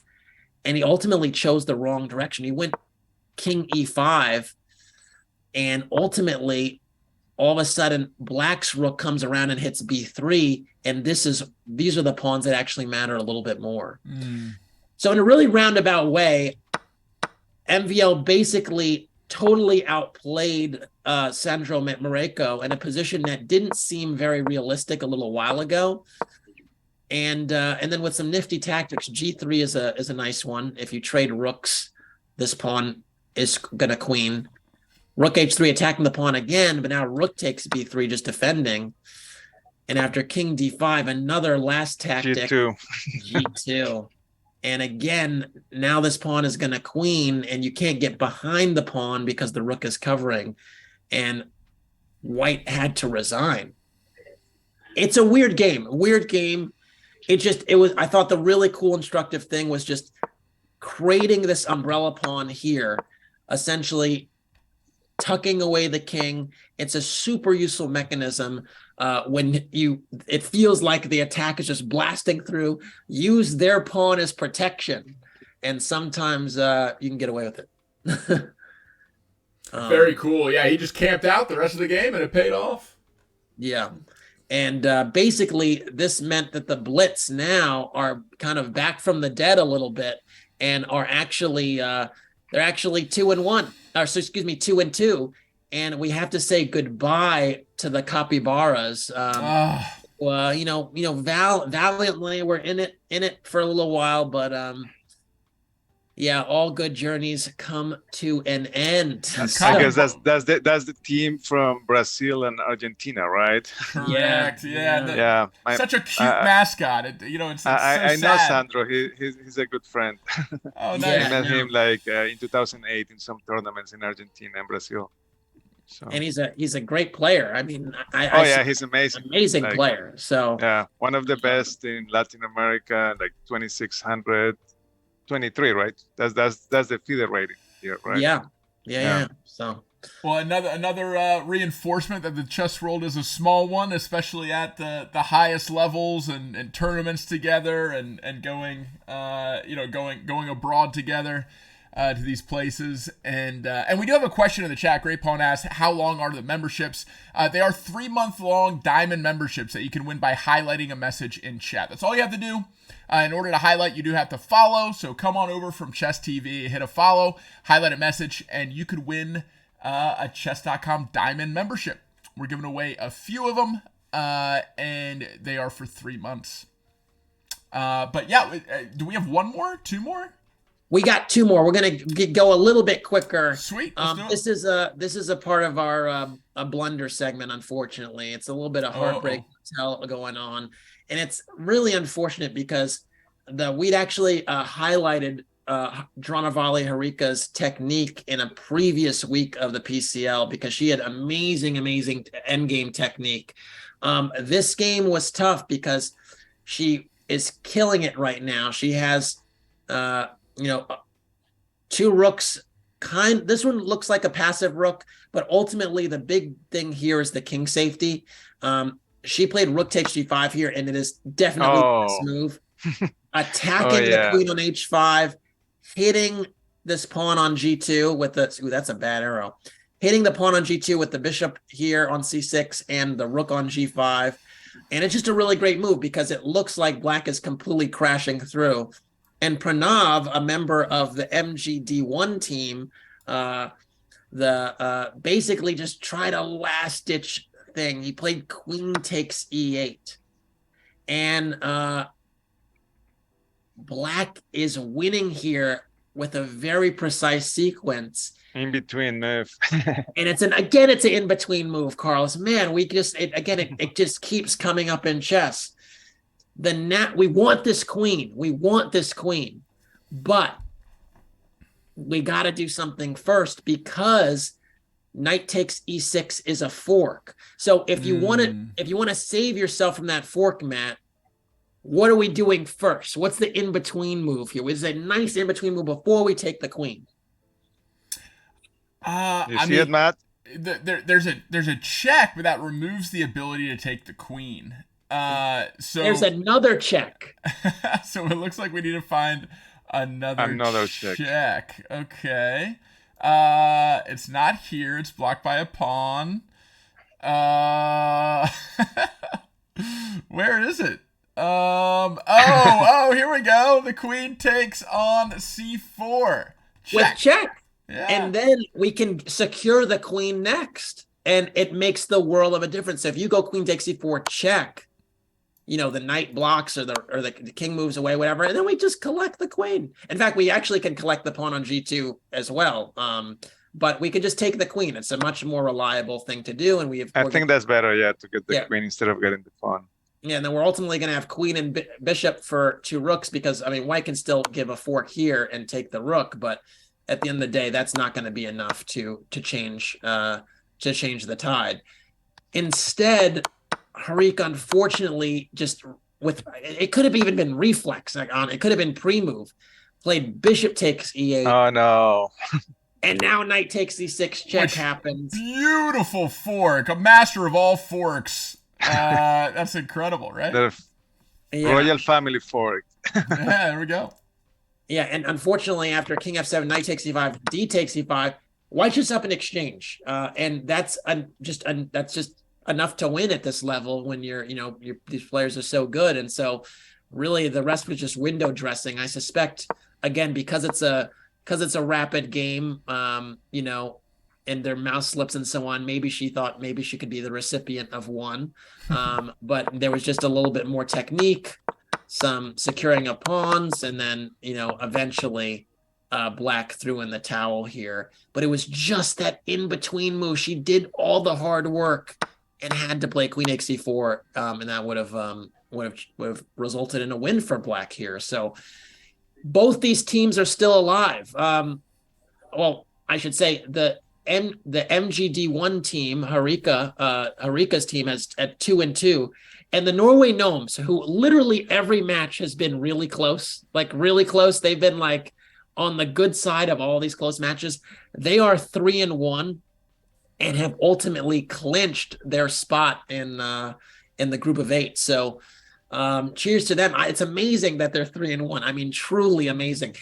Carlos, they were the beneficiary of a rook mouse slip in tie breaks in week 1, or maybe it was week 2, and then in the next week they were in another tie break.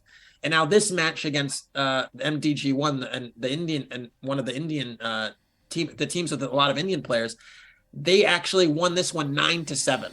And so they're every match is like right down to the wire. But hey, they're winning them. So cheers to them. Yeah, mouse breaks are, hurts a lot. Yeah, it does. It Not does. fun. Yeah. All right, last game on our radar was again kind of elimination matchup between the St. Louis Archbishops and our favorites from the qualifier, Matt, the Cinderella Spanish story Maniac Shrimps, right? Both of these teams were on one out of 2 going into this one, and ultimately they needed to put something together here to survive. So both teams need a win to get closer to 3. I have the board mistakenly flipped the wrong way, so I'm going to flip it to White's side, because this game we're going to feature Alice Lee. And Alice Lee, she was a hero from a previous week when she beat a very strong German grandmaster, who I'm failing to remember the name of right now, but she beat like a 2650 GM in a previous match. So she's been a hero for her team before, and she was the hero in this one again in a very tight match. And correct me if I'm wrong, but she's also 13 years old. Oh yeah. Which is super mind-blowing. talented. When I was watching the PCL, I saw this little girl just being like, oh, and she plays like a savage. It's so cool. So I actually played Alice Lee last year in 2022. And maybe it was 2021. I don't know. The years fold into each other sometimes, but I couldn't beat her. Like I had a winning position at some point. She defended so tenaciously. Most young people, they crack, they break. She defended another like 30 or 40 moves, and it wound up being a hard fought draw. But just the energy reserves that she had in that game, like, it was remarkable. Because normally just kind of expect people to break, and she didn't break. And if she's 13 now, it means when we played, she was like 11 or 12, which just is ridiculous. But anyways, this game was a really key game in the last round, and it really brought the St. Louis Bishops closer to this win. So knight c6 was played here, knight c3, bishop d6, bishop e2. I'm just getting to the moment where it's really relevant. And it is right around, hold on, here. Yep. So let me set the scene. So White definitely is better because White has more space, and a lot of that space is carved out by this D pawn. A lot of times when you have a pawn by itself like this, you have to judge whether it's a strength or a weakness, and a lot of it's going to be determined by your moves. If the pawn is able to be pushed further and carve out more real estate, not only is it going to be close to queening, but it also means more space and breathing room for White's pieces. If the pawn is kind of stopped in its tracks here, then all of a sudden it could be a weakness, and Black might be able to organize around it. So it really is about whether it's going to be a strength or a weakness. And Alice understood how to take advantage of this pawn, because she played the move d6.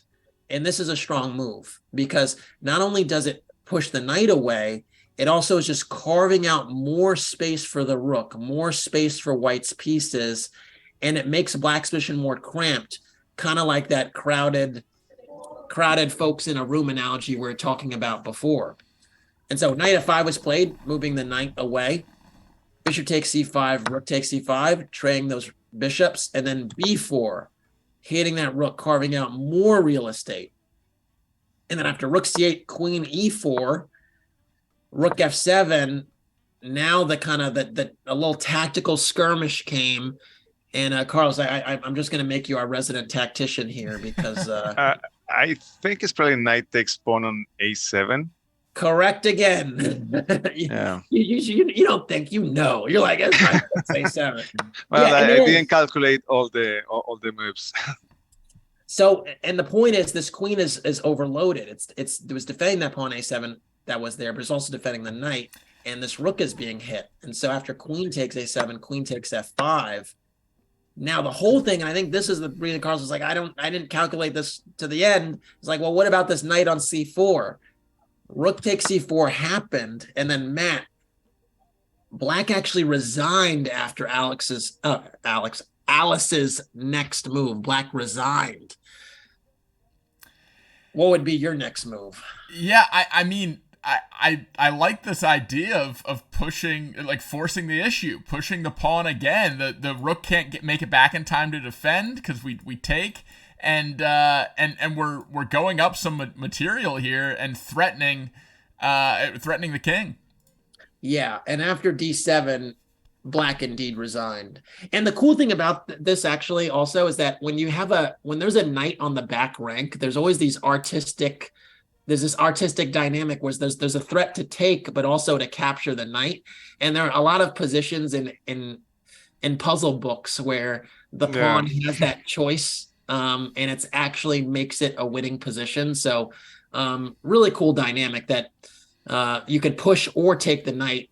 Even if the rook could get back, it wouldn't really be relevant because of that dynamic. So it's the worst piece to have, like, I mean, when a pawn is on the 7th rank, because it gives the pawn two options. Yeah. And then you cannot like move and defend, or if you had a bishop, then you can just capture the pawn. But when you have a knight, then you are in big trouble. Yeah. So basically, the Archbishops made it to 2 out of 2. They survived another week, and we have to say goodbye to another team, the Spanish Maniac Shrimps. Just want to give a few acknowledgments here. Made it through a hellacious qualifiers, fought valiantly for 5 weeks, and really they were a team that was like the Cinderella team, and again, all Cinderella stories come to an end. Theirs kind of ended right before the Elite Eight. They got out in the Sweet 16 here, but really, really cool to see them. And it was a fun journey. So shout out to the Shrimps. I mean, they really had a really fun ride. Rest in peace, Shrimps. It was a fun story to follow, and salutes in the chat for our fallen comrades here, and can't wait to see them next year. I hope they qualify again, and I hope the exposure and the practice in the PCL serves them well the rest of the year. Yeah, definitely. So those were the games of this past week, and what it means is there are 6 teams on the bubble now that are at 2-2, and we're going to get into those matchups a little bit later, but there's 6 teams on the bubble. There are 3 matches this week, and that's going to set the scene for what we're going to be looking at this week. But first, Matt, are we going to turn to you with a wellness break? I think so, and Carlos gets a pass because he's going to a fitness class that we have to say goodbye to Carlos for. But Carlos, we usually break up our PCL review games from our fantasy segment with a little bit of wellness and reinforcing how important it is to take breaks from study, take breaks from long game sessions, work sessions, study sessions, and be able to move the spine in a different direction, take some deep breaths, get some oxygen in the bloodstream, and improve your biochemistry, not just your chess skills. And I know that fitness is super important to you. So as you go to sign off, do you want to tell people where to find you if they want to keep up with you, and maybe a chess fitness related project you have coming up? Okay, well, thank you, Matt and Casa. Yeah, definitely. To play good chess, you gotta be in good shape, and all the top players, they exercise. I wonder if any of those, if any of our top players, they do yoga, or because basically all the athletes, like most of the athletes, they do yoga, and meditation is a good technique. So my goal is to be able to do, I call it like a chess marathon, is basically to play simuls, like clock simuls, let's say against 20 players, and then finish those 20, and then get 20 more, and then finish those 20, and again 20 more, and only finish whenever I complete a marathon distance. So that's a challenge that I would love to do, and I need to be in a good shape to be able to do it. And also, it's a great opportunity for for anyone to beat me, because I will be really tired, and maybe losing a lot of games on time. So it's a great chance to beat an international master. Very frantic. Yeah, so he would measure by counting steps on some sort of wearable device, walking in between all the boards, playing a simul the whole time.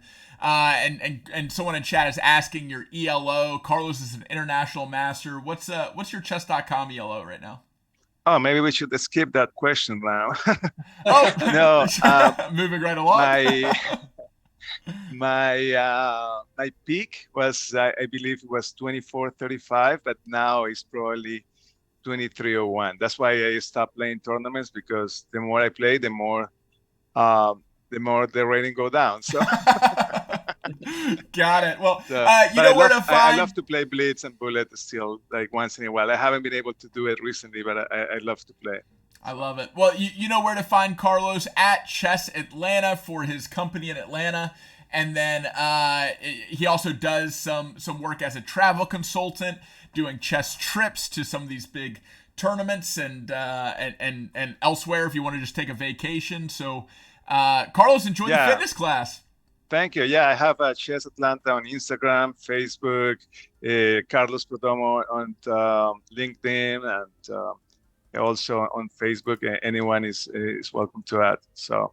Yeah, and it's I'm also just have to say, like, we've also seen over the last few hours, like, Carlos is not playing like over the board as much as he used to, but like the skills are still there. And like, I think one thing that people forget sometimes too is like, the rating is like one representation of a very specific, almost like Liam Neeson particular set of skills. Like it's like it's related to your nerves and your updating your opening book, your opening preparation, and so on and so forth. The tactics have been on full display. The judgment about evaluation is on display. So I really appreciate your expertise. Thank you. Because it helped us see things better. Yeah, no, I love doing the puzzle rush here. Like my record is 47 on the puzzle rush, 5 minutes. And I love doing tactics. That's how you get, that's how you really get better to be able to visualize and calculate properly. So thank you guys for the invitation. And this was really, really fun. And you guys are doing a great job promoting chess. Thanks so much, Carlos. We'll get a ping pong game soon, and hope to see you at Chess Club too. So we'll let you go, and we'll switch over to our wellness session. So, let me make sure it doesn't. When Carlos leaves, I think I need to join, so you stay in the same spot. Okay. Goodbye, guys. Yeah, take care, Carlos. Thank you. Let's see if this works. Come on. Uh-oh. I think we're working. It's gonna do it. Hey, we fixed it. I prepared effectively. Guys, as we go with this checkout show, I'm using it as a perfect opportunity and inspiring way to learn how to get better with production. So hopefully you see it getting a little bit smoother and smoother each week. But there's still little moments like that where it can be just a little clunky. But let's go ahead and take a tall, comfortable seat. We are already coming up on our usual time frame for the show. So we will do a shorter sequence today, and we're gonna do one of my favorite types of breath, which is called an 80-20 breath. The reason it's called an 80-20 is we're using our lung capacity to 80% and 20%, and we're going to try to find that capacity together before we start, just so we kind of understand where we're operating in the spectrum of breath. So this is really good for both like waking up your lungs in the morning and getting a lot of air in to kind of set yourself up for the rest of the day. It's also good when you realize after, a really tight position like we saw today on the board that you haven't been breathing for a while and you kind of want to restart your central nervous system and get more oxygen into the bloodstream. So the first thing we're going to do is just take a full inhale together, come all the way up to full lung capacity, hold your breath at the top, feel what it's like with full lungs. And then at the top, I want you to just let out a little bit of air down to where you think you're about at 80%. So not all the way full. It doesn't feel like overwhelming to be holding your breath, but you're just kind of at a comfortable level, feeling still full. Now we're going to keep pushing air out all the way down to 20% left in the tank. So push about 60% of the air out until we have 20% left. So from 80 down to 20, keep pushing air. And hold at 20. Notice what it's like with almost empty lungs, but still a little bit in there, so it's somewhat comfortable. And then push the final 20 out all the way down to empty and return to a normal pattern of breathing. Okay, so that quick exercise just lets you kind of like mentally gauge where your lung capacity is, kind of like fuel in a gas tank for a car. And what we're going to do now is we're going to take 3 80-20 breaths, but what I want you to do is for the 80 part of the breath, I want you to breathe through your nose. And for when you push the final 20 out, I want you to push all the rest of the air out of the mouth. So it's a total exhale, pushing like everything out, contracting the abs and pushing the air out of your mouth. So we'll go ahead and take that full inhale all the way up. Breathe all the air in through the nose. Hold at the top. And now start to exhale through the nose. Down to 80%. Pause for a second. Then push the final 60% out to 20. We're coming down to 20%. We're at 20% about right now. And finish through the mouth. Good. When you get to full empty, start the inhale through the nose again. Come all the way up to 100%. And start the exhale through the nose down to 80. Pause. Down to 20 through the nose still. Pause at 20 and switch to breathe the rest of the air out through the mouth. Push all the air out, contract the abs, get as empty as you can. We're prepared for the final breath now. Inhale through the nose all the way up to full lung capacity, 100%. Exhale 20% through the nose down to 80. Pause just for a second. Push the 60% of the air out through the nose, come down to 20% left. Pause just for a second, then push the rest out through the mouth. And return to a normal pattern of breathing.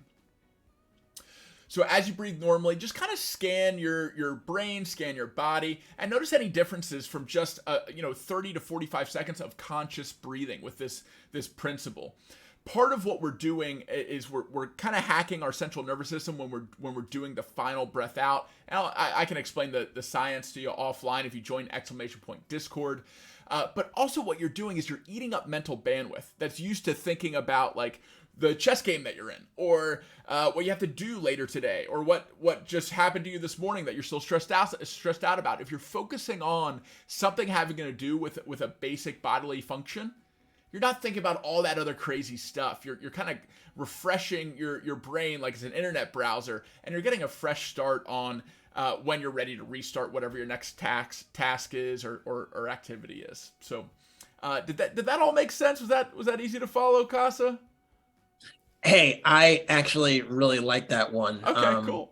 I think you could feel yourself at the different intervals a little bit. So like I felt myself at 80 and then I felt myself at 60, or I felt myself at 20, and like that shift actually felt different. So whenever something feels different, you're like, ooh, that's interesting, so that's how I felt. is one of my favorite like call and responses with the universe. You know, it's like you always have access to it because it's just your lungs, your brain, right? And it's free, and you get to feel better after. It's like, what could be better than a little bit of mindfulness and wellness? It's so awesome. I love it.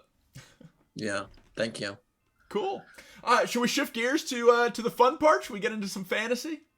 All right, so I think let's actually, just because there are actually only 3 matchups this week, so actually let's look at those matchups first, and then we'll actually be able to better discuss the fantasy component.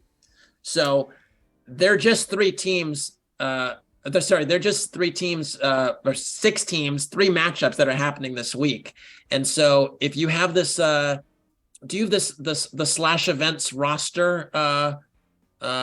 I do. So yeah. So real quick, here are the standings for the PCL right now, and then switching over to this events roster. Here are the 3 matchups coming up this week.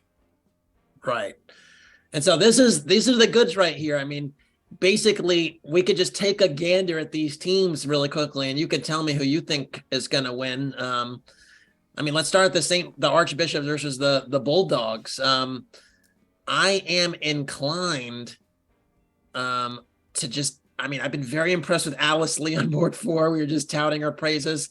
Fabiano Caruana, former World Championship challenger. Maybe they're just rounding into form at the right time. I feel like I'm going to take the Archbishops, which is not what I would have said before reviewing some of these games from week 4. So I'm going to take the Archbishops there. All right. So Costa's pick is the Archbishops, and if you've been following the Checkout Show, you know where I went to college, and you know how I tend to pick my my winners week to week. So you know I'm going for the Dogs. Let's go Dogs. Right, we got Croatian Bulldogs coming in hot. We're on opposite sides of this pick 'em. All right. Well, fair enough. I know who you're going to pick next between the Chess Bras and the Blitz, and I must say, I'm going to have to pick against the Blitz because, again, it seems like to me it's almost like in the NFL when it's like which teams are performing later in the year. Well, the Chess Bras got off to a good start, but and the Blitz didn't. But the Blitz are kind of picking it together at the right moment. Their top heavy lineup with Grishchuk and MVL finally started to be a bit more functional, and Katarina Lochno, also very impressive. She basically staved off her team's elimination and got them to tie breaks. So they're just clicking at the right moment. I gotta go with the Blitz. Also, I don't think I've mentioned it, but I do believe Alexander Grishchuk and Katarina Lochno are a couple. Ooh, all right. I hope I'm not mistaken here, but I do believe they are together. If that's the case, I have all sorts of questions about where they play and so on. But I'll get more information on that for next time. And maybe next time, let's say they win in advance, they might be a good double guest to have on. There aren't many chess power couples in the world, but that could be a cool one. And another that comes to mind is our friend Anna Cramling's parents, both grandmasters, and raised a brilliant chess streamer in Anna. Shout out to her. Most definitely. So I'm going with the Blitz. I know you're going the Chess Bras, right? I gotta stick to the to my friends over in Canada, the Chess Bras. But especially after covering one of MVL's games this week and seeing how powerful the lineup is for the Blitz, I think that's going to be a showdown to tune in for. So I can't wait to see some of those matchups and see that one play out. I'm definitely going to be watching on Chess TV for that one. Right, and then. This is the toughest one for me, honestly, the Garden State Passers versus the MGD1, because I look at both teams and they're both pretty good. I'm going to take the Passers just because I had been pretty impressed with. Actually, now I was going to say take the Passers. Now I'm like hesitating because actually I like the top section of the Passers. I'm a little bit scared about just how even MGD1's team is, in particular the board 4. Jonavali Harika is extremely strong player, even underrated there. And I don't know much about the Passers board 4, so I just that's a pick 'em to me, honestly. Like if the Pacers board 4 is able to take a few points, I'm confident in them, but I'm not sure. I'm not sure. And yeah, I'm gonna go with MGD1 actually. I just flip flop. I'm gonna go with MGD. The last minute switch, keeping us on our toes. We know from past weeks how much it can come down to that board 4 slot. And I'm just looking at this difference between rating level. It looks like the adjusted rating is about the same. But yeah, I was leaning MGD1, and it looks like we're picking the same on that one. So there are the matchups. If you want to see them up close and personal, I'll pull them up on screen now so you can also see when they are being played. So we have March 16th at 7:30 a.m. Pacific time. The first matchup is going to be St. Louis versus Croatia. We got the Archbishops against the Bulldogs there. March 16th at 10 a.m. Pacific is going to be the Chess Brawls versus the Blitz. And then March 17th at 7:30 a.m. Pacific is going to be the Passers against MGD1. So if you want to tune in, those are the times and the places, and the place is going to be Chess TV. Yeah, so Thursday and Friday matchups this week, because it's literally what these teams are fighting for are the last 3 spots of qualification for the top 8, and the top 8 get into single elimination matches, and that's what they're vying for. So it's win or go home. This is like game 7 before game 7 type of vibes. So yeah, that's the stakes. That's right, and I can't wait to see it. You know, when the stakes are high, the pressure is on, and great chess comes out. Definitely join me and tune in for that. Maybe we'll have some watch parties on stream and stuff too. So, all right, should we get into the fantasy? Yes, sir. So, cool. Predictions for week 5. That's what we're in the business of. Again, just keep in mind, folks, because there are 3 matchups this week, there are 48 games as opposed to, the plethora of games we had in other situations before. So just keep that in mind when making your predictions this week, that it's 6 teams, 3 matches for a total of 48 games, unless there's a blowout or tiebreak. So that's the frame we have to have for this one. So, doesn't affect the margin question, though. Or it kind of does because there are less matchups. What do you think the smallest margin of match victory is in week 5? Over, under 1.5. Man, I feel like some of these teams are. I feel like even if your Chess Bras win, it's in a close match. Like they don't blow anyone out. I completely agree. Yeah, I think I've picked the under every week with this. I feel like there have been games within a draw within a game each time, and I'm gonna stick with the under in week 5. Great. Okay, I'm gonna go with the under as well. Cool. Largest margin of victory. I tend to pick the over on this one too. There's been some blowouts, but I am gonna be switching my pick this week because it all comes down to this. Both teams. Or all 6 teams are up for elimination or up for advancing into the playoffs. And I just think we're going to see really close, really intense chess. I agree. I also think there's a pride element that comes in. I think sometimes when a match is teetering toward a blowout, there maybe been instances where people kind of lay down. I don't think that's going to happen, given it might be the last salvo for some folks. And it's a huge opportunity, honestly, to have this level of competition. A lot of the board 3s, board 4s, even board 2s have not traditionally gotten the opportunity to play players this strong on a week-to-week basis, and I don't think they're going to take it for granted, even if their team doesn't look like it's going to win the match. Yeah, I agree. The psychological element is there, and great points. Next one, we got what will be the margin of victory between the Garden State Passers and MGD1 in week 5. Casa, I'm gonna kick this one over to you because you picked both of these teams at points. So seems like you're just targeting me. Oh man. The board 4 thing is a concern. I think Gianvali Harika can secure I think I am actually quite confident she's going to score at least 1.5 or 2 points in the match. Nice. I think, and so to me, I don't see any MGD1 player with less than 2 points, and so I'm going to go with the over now. Wow. Okay. So Casa picking the over. I'm gonna pick the under. I think this is gonna be the one that that satisfies the smallest margin of victory in week 5. So I'm gonna double down on that pick and pick the under. Okay. How many decisive games, won or lost game, is the definition of decisive? Well, we have basically not drawing. Well, we have between the Archbishops and the Bulldogs in week 5. Over 11.5 or under 11.5. I feel like, you know what's crazy? When I have a little bit of, I mean, not insider information, but I did pull these games, these snippets for us to look at for this past week. And I saw a lot of draws from the Archbishops, and it was surprising to me. I don't know if because they felt they were clinching or whatever, but I was surprised to see as many draws through their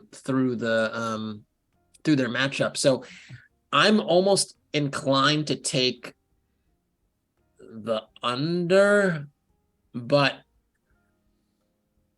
I'm going to take the under. It's a little, I don't, in my head, it's hard with the math for me to think about it. So decisive games, for someone to win a match, they have to get 8.5. Like typical matches are like, let's say like 9-7. There's 16 games, right? So 16 games. So that, well, basically what we're saying is if you're taking the over, you're saying that there'll be 12 out of the 16 games are decisive, right? So you're saying that's 80%. 75, yeah. Excuse me, 75%. Yep. Yeah, no, I was on the fence before you just broke that down, and leaning under, but coming from the draws and after you made some good points, I'm glad I went second on this one, because I'm joining you at the under 11.5 for how many decisive games between the Archbishops and the Bulldogs. All right. Cool. All right, next up, how many brilliant moves? We love brilliant moves. How many brilliant moves will we see between the Chess Bras and the Blitz in week 5? And there is a denotation there on depth 20. So that just translation for our audience. Does that mean within 20 moves? No. So when you're analyzing with the computer, the longer you let the computer sit, the higher the depth, and it's like the higher its depth number goes up, and the depth kind of, it almost connotes to how long it's been thinking, how many variations it's been looking at it, and essentially. So if you turn on analysis, if you go on a game or whatever, it usually starts at like depth 10 or 11 after actually it's usually like 12 or 13 after like less than 5 seconds, and we'll get to depth 20 maybe after like 30 seconds or 20 seconds or something like that. So understood. It's basically saying after you let it run, how many brilliant moves will it find? I'm going to just take the under because the conditions seem a little bit meh to me. I mean, I could see it identifying a brilliant move quickly, but maybe these computers, they can be harsh to our decision making. So, I might regret my optimism here, but I hope we see lots of brilliant moves in week 5. I'm going to go for the over this time. So fingers crossed we see some exclamation points on the analysis board. All right. How many matches will go to tiebreak, more than 4 rounds, in week 5? And both of us have bet on some pretty close matchups, so we could see some tie breaks with those prior bets. But what are you thinking? Over a half or under a half? Basically, we only need one of the 3 to go to tie break to satisfy this bet. Yeah, if I was really putting money on it, I think I'd have to take the under. I mean, it's I think there are going to be some close matches, but a tie break, you need everything to kind of go your way. And there are only 3 matches, right? If it was like 5 matches, I'd say, okay, take the over, but only 3. I think the smart money's on the under.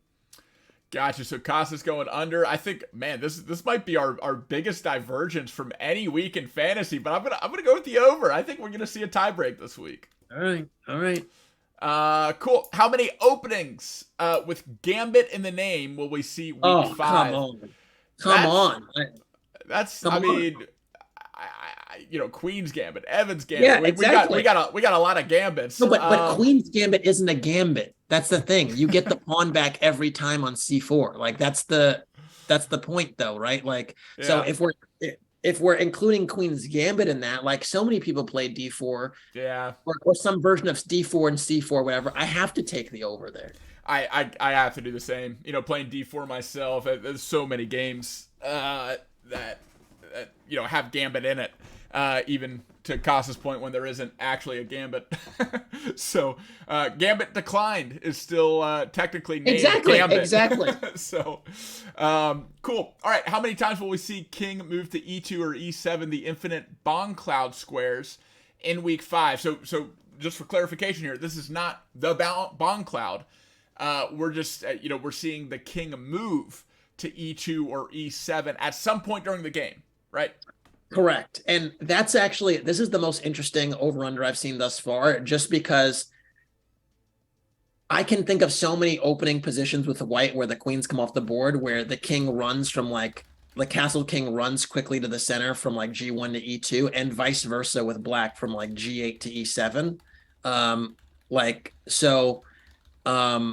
I actually have no idea how often it happens. That's kind of the funny thing with this number. How I have no idea how often the king won from getting towards the center, but I think it happened. Basically, the way you have to think about it is we're not going to see any Bong Clouds unless a match is clinched, and even then, I don't think we'll see it. So it's the question within the question is, how many games do you think are going to lead to end games where the king has the privilege of doing that? Yeah, I think that's the way to think of it too. I think it's very unlikely that we see it in an opening, and much more likely to see an end game where kings get active and make it into the center of the board. So we're saying 16 games a match. 16 times 3 is 48. So 48 game. So we're basically saying, do you think you're going to see half? Yep. And it's e2 or e7, so it's one or the other. Yeah, white or black. Or if white is marching down the board and promotes a D pawn or a F pawn and finds itself on E7, I think that would count too. So I'm even with those qualifications, I'm still picking the under. I agree. I think it's going to be close. I think it'll probably be 18 or 19, but I'm just going to take the under as well. Question in chat, can you explain the Bong Cloud? Well, when you take a huge rip from... No, I'm just kidding. A Bong Cloud is an opening that is popularized by Hikaru and played on stream a decent amount. Kind of as like a meme, but he actually does pretty well with it. That is the Bong Cloud. You can Google it or YouTube it, and you'll see some examples of it. It's a troll opening, essentially. Yeah, it is a troll for sure. Yeah. How many bishops will the archbishops sacrifice in week 5? Over 1.5 or under 1.5? So it has to be a sacrifice, not just a trade. I'm gonna take the over. Actually, I think there could be some Greek gifts. I only need a few Greek gifts or some variety of that, and so I'm going to take the over. And I'm going to stick with the strategy that the bishop pair reigns supreme, and we don't want to get rid of our bishop, so I'm picking the under this time. Right. How many games will have more than 100 moves in week 5? Over a half or under a half? Meaning at least one game goes over 100 moves to satisfy this bet. I mean, the smart money is on the under, so I'm not gonna be up. I was kind of optimistic with the bishop sacrifice thing. If I'm consistent, if there's bishop sacrifices, that usually means there's going to be spectacular attacks. There's spectacular attacks, and we aren't going to have 100 move games. It's a great point. Yeah, so Kasa's picking the under. I'm also picking the under. I don't think we're going to see any over 100 move games this week. I think we're gonna see resignations and decisive wins and losses and draws and all that kind of stuff. So, all right, and then we always have an open entry question to end these fantasy pick'ems. This week's is, how many games will the Canada Chess Bros win in week 5, and how many moves will it take in total? So that's the really tough one. How many moves will it take in total? Holy smokes, we got to do some math. So the easier math is out of 16 games, how many are they going to win? So I don't have them winning the match like you do. So Correct. Mine is going to be an adjusted. So I think they're going to lose. I think they're going to lose. Uh,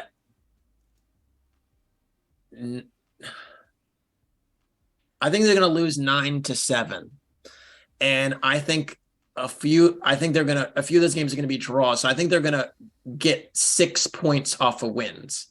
And I think that the average game is maybe about 40 moves. So I'm going to take the 6 times 40 and get myself 240 moves in the games they win.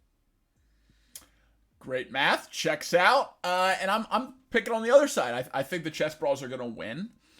I'm going to pick 9-7 as well. And I'm going to use a multiplier of 50. So I'm probably going to go a little high here, but I'm going to say 450 moves. But that means that you're saying all of their points are in wins. Like if you're saying, so it's how many of their 9 points do you think are going to be wins? Oh, I see what you're saying. Good call. thanks for the help, Casa. You're welcome. Okay, so let's say 2/3 of them are. So instead of 450, I'm gonna say 300 moves. All right. So we're gonna say 9-7 Chess Bras. Oh, okay. Well, that's obvious. And 300 moves. Cool. All right. Wow. Well, may the odds be in your favor. We definitely one of us hopefully is going to be right here. Right back at you, and it's been fun doing this with you every week. It adds a whole nother level to fantasy. Usually people only talk about fantasy with primarily football. And it's cool to have it for chess, and it looks like this is a lot shorter of a list now that we have some eliminations, but I'm going to stay consistent with my Canadian Chess Bras and go ahead and submit my PCL predictions for week 5. All right. What a journey it's been. I think to remind people of the schedule going forward is there are going to be 3 teams eliminated. After every team that loses a match this week is going home, and they got better luck next season. So we're going to be whittled down to 8 teams after this, and then those 8 teams will be in a knockout that will actually resume in May, because the calendar in April in particular, it's very challenging to get all these top players involved in things around the same time. And also, believe it or not, folks, you haven't been paying attention, there's a world championship match happening in April. So there's going to be a little bit of an intermission. We may still be getting down every Monday, but there's going to be intermission in PCL action Tuesday, Wednesday, Thursday, Friday. So we're going to be a bit more creative about what we get into, and it'll be interesting to see, actually, even coming off of the break, of whether these hot teams that haven't played for several weeks are still good, they're still in it and still hot. Yeah, and please, you guys, let us know if you want us to continue during the PCL intermission. I'd love to keep covering chess and these cool moments. I'd love to keep bringing on guests and do it beyond the PCL, but only if you guys are interested in it. So in chat now, if you're watching the VOD, pop over to the Discord. Let us know in the Discord. Come to some other streams. And if you're enjoying this kind of format, if you're enjoying Casa and I going over snippets and interviewing guests, and you want to see more of it, just say the word, and hopefully we can continue entertaining you guys with some really high level chess and some cool people. Yeah, well, it's been a huge pleasure, obviously, as usual. Matt, thank you, and folks tuning in as well, really appreciate it. And tune into this Thursday and Friday to these knockout games. You're not going to want to miss them. Can't wait. And if you do want to watch it together, I'll probably be streaming some chess while they're happening. We can pop in, pop out, watch some of the awesome games that will be on Chess TV. But yeah, Casa, have a great rest of your night. Thanks for finding some great games, some good puzzles, and I'm looking forward to seeing what shakes out in our fantasy predictions this Thursday and Friday. All right, peace. Are you gonna keep playing now, or you're signing off as well? I cannot get enough of playing Stonewall in Rapid and Blitz, so I'm gonna keep playing a little bit. You can feel free to end the Zoom and go about your night. But I'm gonna log on to chess.com and keep hanging out with these guys. All right, take care, man. All right, take care, Casa. Was that fun? How do you feel? You want to get into some chess? Chaba, Matt the Goat, Casa the Goat. Oh, thanks, buddy. Kind words. Thank you, Casa. Have a great night. Jax Attack sending good vibes out there. Awesome fun. Jax Attack and Great Pawn. Thanks for all the highlighted messages and submissions. It looks like Great Pawn ran out of channel points. That's an impressive feat. You emptied the tank. I'm excited. Basically, the way that works is I go back through chat, look at the highlight messages, and look at the ones that have multipliers on them. And then I like assign numbers to them, and then just do a random number generator for who wins the the first and second place for the memberships. And if someone doesn't respond to me, like that's happened a few weeks where I've like sent a private message to a winner, and they just haven't gotten back to me.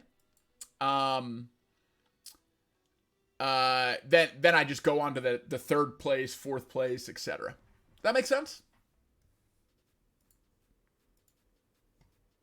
Cool. All right, so we have a puzzle of the day to get into. Let's make sure that this is set up correctly. It is. Awesome. So we got daily puzzle coming in hot. Okay, we have a little bit of stuff to trim here. That's cool. Boom. How about it? And we're in puzzle mode, so we'll shorten that, make it a little bigger, and look at that. We're right back on track. We're ready to go. Jack's Attack is reminding me for the quote of the day first. Thanks, buddy. Yeah, we're keeping that going. You can go ahead and study the puzzle of the day. It's called Swing Dance. While I pull out the quote of the day from my little quote journal. I don't know why this is prompting me with this, but that is fine. Okay. Cool. So quote of the day. Yesterday we read one by Mark Twain. Today's quote of the day is by H.G. Wells. H.G. Wells. And it is, human history becomes more and more a race between education and catastrophe. I'll read it again. Human history becomes more and more a race between education and catastrophe. And let me know in the chat if you agree with that or disagree with that. I think what it means is like, catastrophe's coming, and human race has to catch up with how we're educating ourselves, how we're innovating, and what we're doing in order to prepare for whatever catastrophe it's on its way. But yeah, go ahead and drop in the chat if you agree with it or not while I update the exclamation point quote. So that we're up to date with our quote of the day. Where are you, HG? HG? HG? Oh, there we go. Okay. Human history. More and more becomes a race between education and catastrophe. H.G. Wells. Cool. All right, you guys give me a test, exclamation point quote, see if it works. Thanks, Great Pawn. And my reflection on this back in 2018 was there's truth in this balance, adversity, and resourcefulness. How to deal with what life presents. History is the macro version of this truth, but it also is true every day in the micro. We face challenges more and more as we grow, and our success is measured on how well we deal with those challenges. How well we deal depends on two factors. One, how prepared we are, and two, how well we perform under pressure. I'm stronger at the latter and practicing the former. May I say a quote from the stream? Sure, go for it. And let's start, while Great Pawn types, let's start checking out the puzzle today. Boom! What's up, Wiz Gaming? Welcome to the Movers. Thanks for being here. Let's actually move you right over there. Okay. What do we have going on here? It is black to move. Looks like we have a free piece. Looks like we have a check. And we can swing this queen in for a little bit more action over here.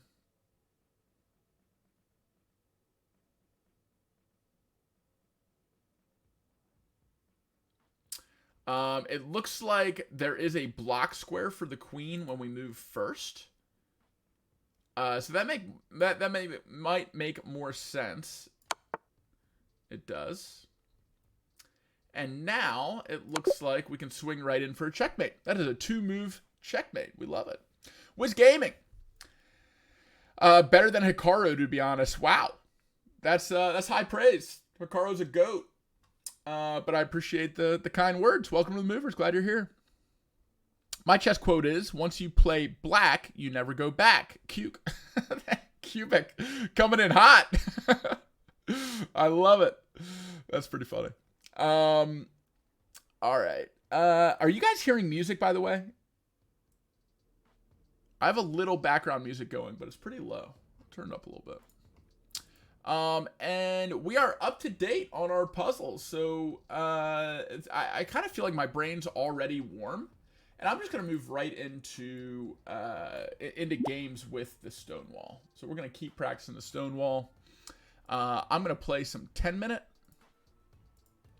And it looks like Jack Black just challenged me for a 10-minute rate it. I don't think I'm going to do rate it.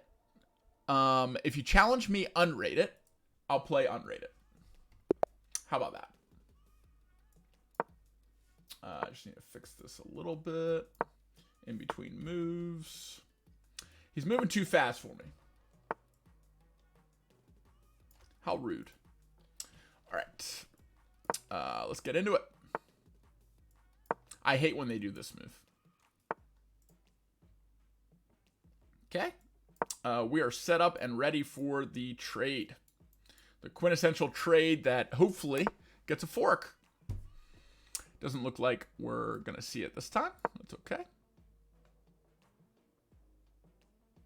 We do need a castle. We probably should have castled that round. What's my ELO? I think my ELO in Rapid looks like 1324. It went down quite a bit last stream because I was playing a lot of rated. So that's part of where that's coming from. Is no challenges that are rated. Because I'm just too distracted with all the engaging with chat and just and throwing games. Yeah, I was throwing games for content. That's what was happening. Best believe. I actually think we want to go ahead and move straight in here. We can even move here.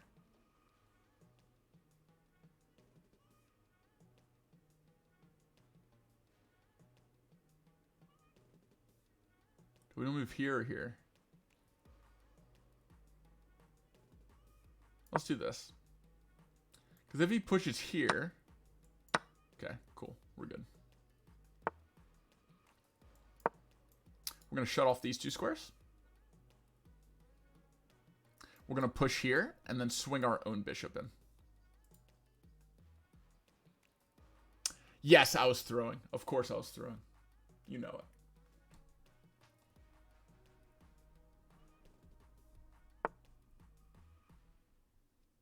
Let's go ahead and do the push. We'll pre-take.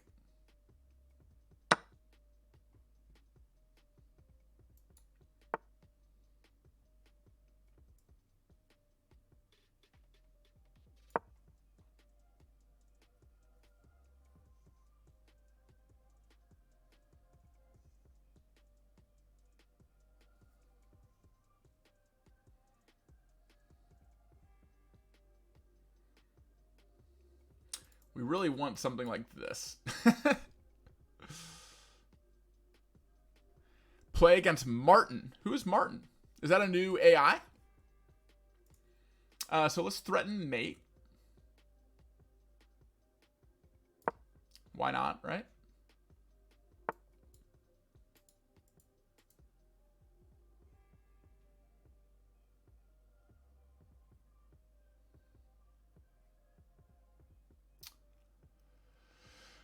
Now we're actually gonna bait this this trade so that he advances our knight for us,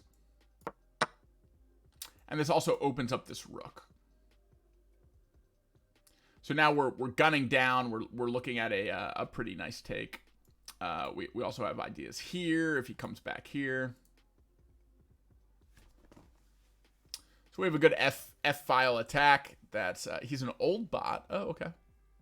What is the bot rated? Is he a strong one?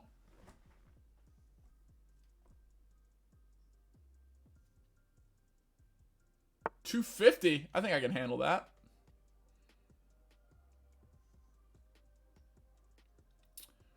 Okay, I do think we'll do this.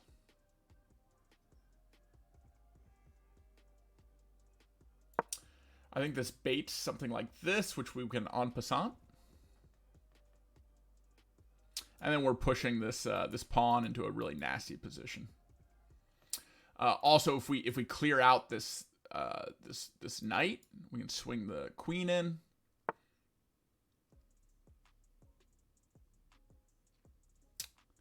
Okay, so if we take,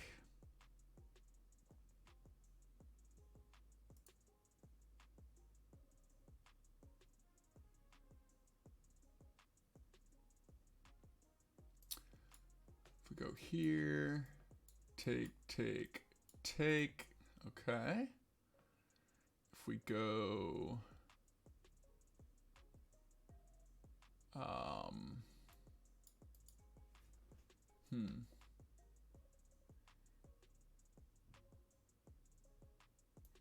we go here. We can take this, but then we have this pin. So maybe we take and then go here, and then we're threatening mate. We're forcing the queen to move.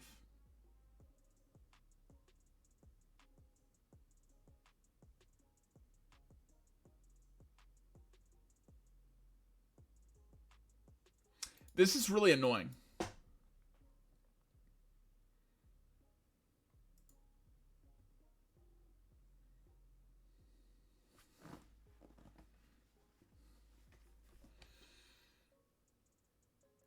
So if here, then here, and then this is doubled up.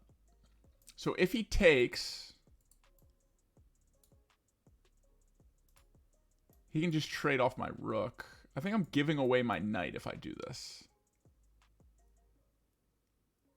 Unless when here, check, protect it. And then I can move my queen. Let's try that. We're going for it. Did you see that Slat lost to Alex Botez in 2 moves? Wow. That's hard to do. You kind of have to like move into that. You have to like help her do that. That's brutal.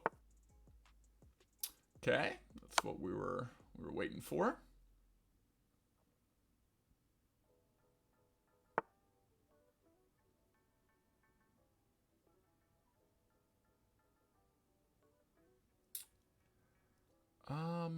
Okay.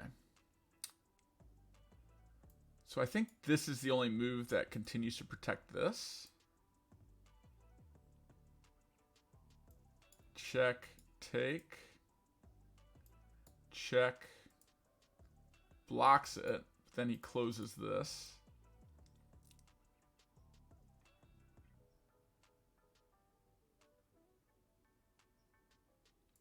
Yeah, I think I have to come here. I think this knight's kind of dead. Buzz Buzzard, yo! Oh, and he's coming in and hitting the 100 sub goal. We love to see it. We are going to take with the king because we want to maintain this protection. Buzz Buzzard, welcome back, dude. I missed you. It's good to see you. I hope you're well. And thanks a lot for gifting to Jay Carmody. Looks like we need a new sub goal, huh? Okay. This does kind of free up some options. We can't quite take because it's protected.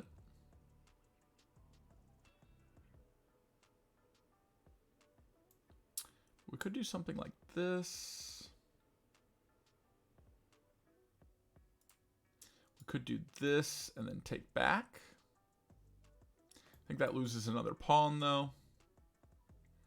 This isn't a great place to be. And this, I mean, if we have this square back, it changes everything, but we don't. So I think we just lose a knight here. I don't see any way to trade it effectively. I think we make him use a move to do it. Maybe we give him some bait. Because if he takes here, then we can escape. Yeah, Matt Cat Hearts for Buzz Buzzard. Welcome back, dude. Glad you're here. So let's end this goal. Cool. Starting amount, we actually have 142. And let's go for 150. Nice round number.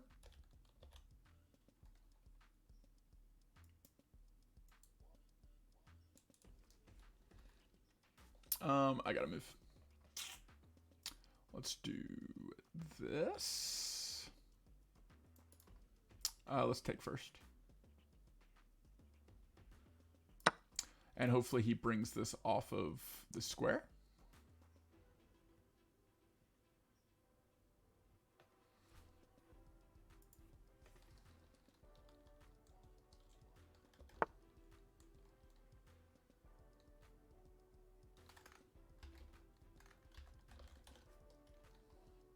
Cool. Start goal done. Is that working? Why does it say 36 out of 40? Oh, okay.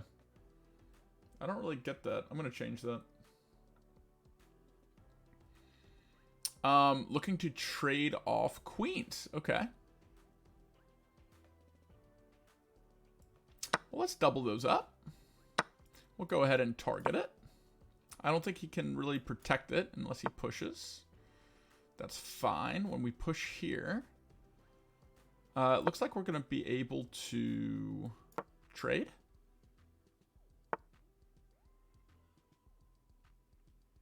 Okay.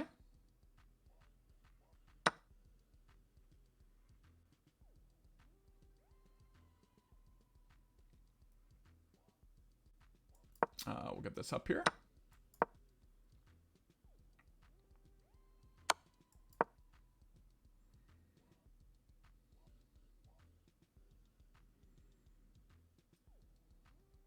He can win a pawn if he comes here.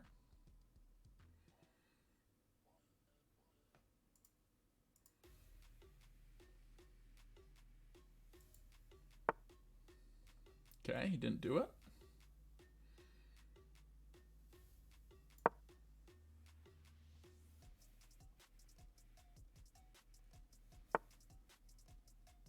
Nice. We wanted this on a dark square. The more that we can get all of our pawns on dark squares, the less effective this bishop is.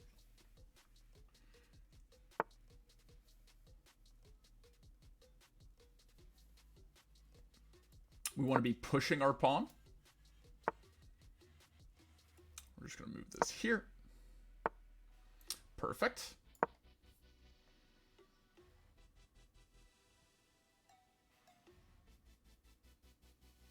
All of our pieces are on dark squares, making this bishop really, really weak. Now we're going to move up here to threaten this.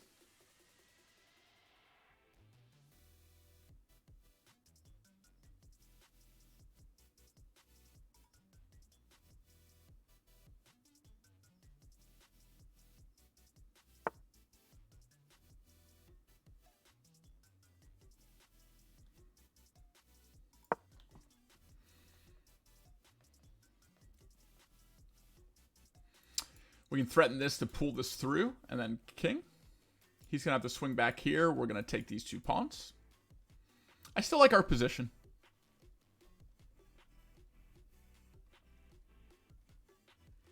What I don't like is this sub-goal. I don't understand why it is not cool.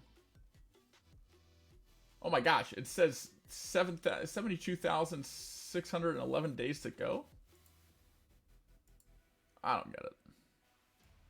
Not one little bit. Let's go ahead and do this.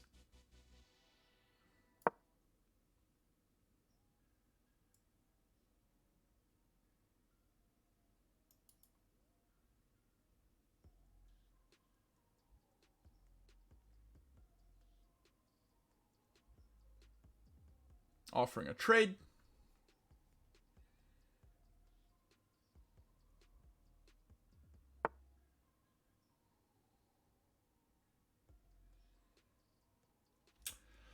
I think this is the correct move.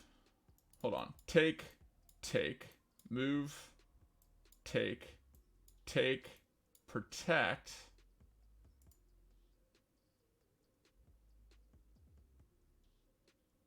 Okay, let's move back. I'm going to slide back to this square. And then we're going to move in. Because he can't get his king up to either of these squares because of my pawn. And he can't double up on this in any way.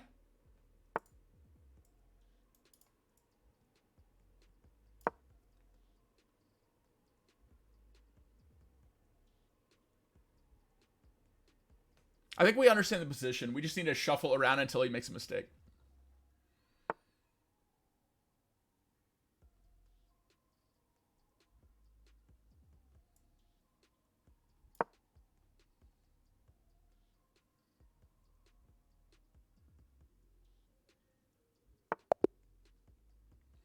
Draw by repetition. Okay. We did go up ELO points, which means our opponent was rated higher than us for this game. Draws aren't that fun.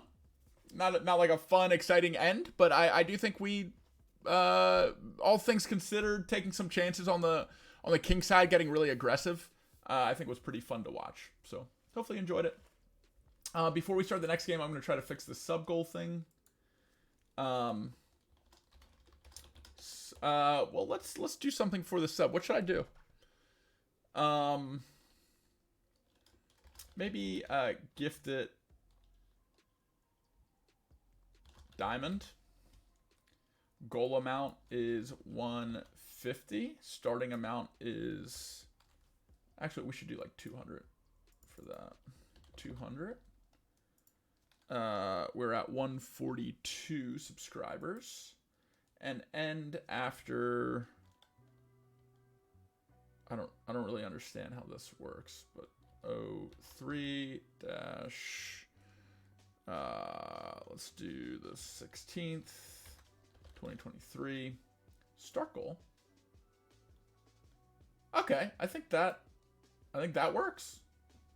Cool.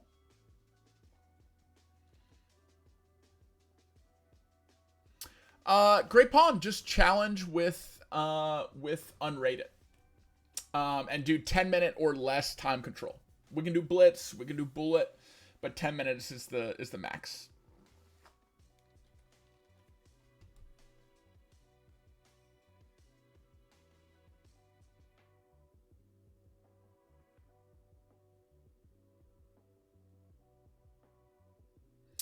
Oh, Ant CET saw a checkmate that I guess I didn't see.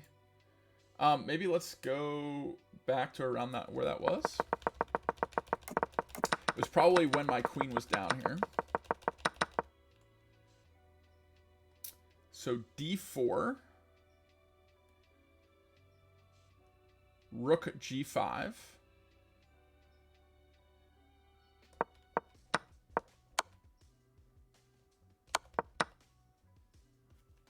What's good here? So it doesn't want me to take this, clearly. Further into the match? Oh, okay.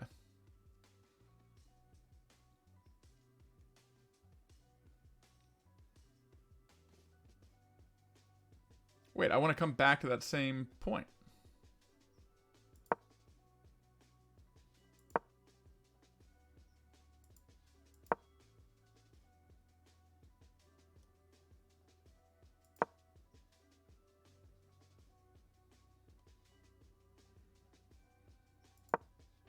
Okay, this is where we're crushing.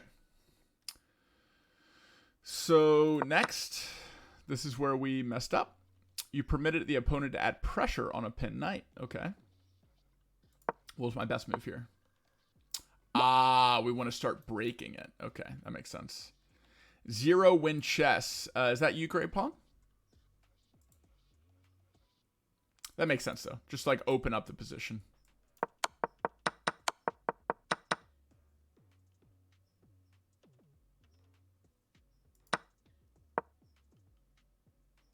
Okay, that makes sense. Can't take. We're putting pressure here. Cool. All right, let's play.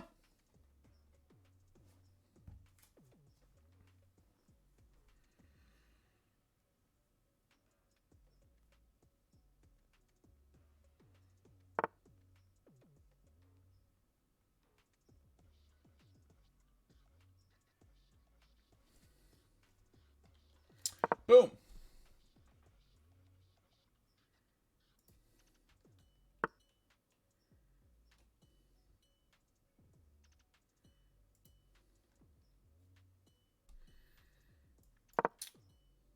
Why am I getting double sound? It's kind of annoying. Are you guys also hearing double sound?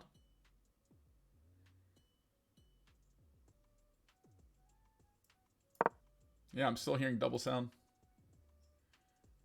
After Great Pawn, can I challenge you? Warning, I'm terrible. Sure, Wiz Gaming. No such thing as terrible. You're just getting better. I'm seeing double, not hearing double. Uh-oh. You've been hitting the bottle, Peak Bunk? Breaking your monthly vows?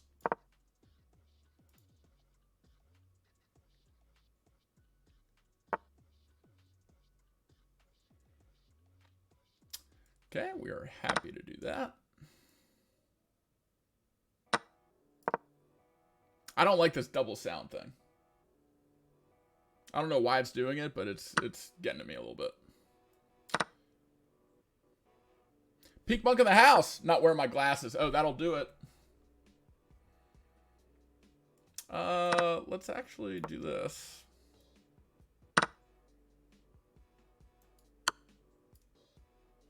It's fine. We can put a little pressure here.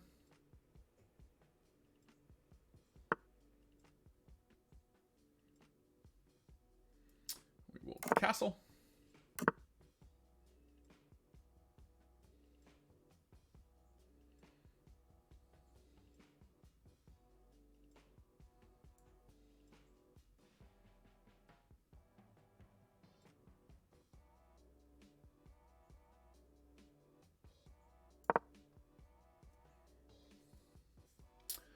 Okay, maybe it's an issue with your mic. Did you come up with an error? Maybe. Yeah, it wasn't doing it last chess game, though. It's just a, every time I make a move, it doubles up the doo-doo, like the sound of it. Surprised you guys can't hear it.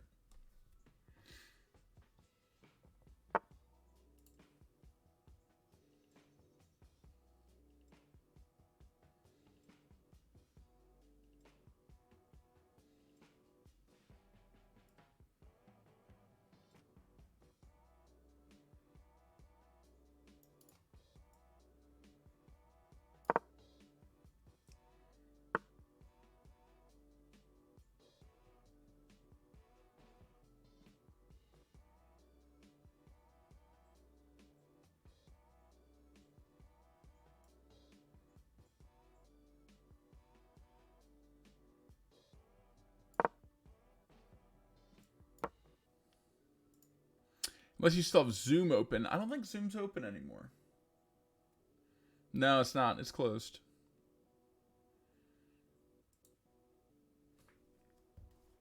No lo sé.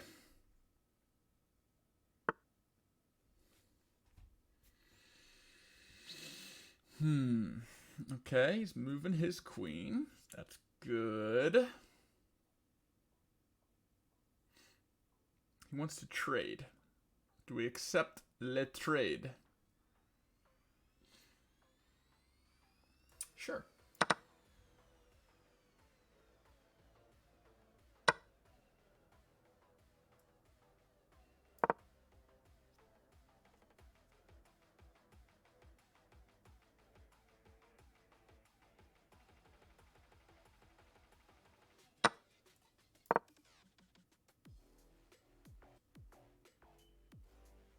You hear it again?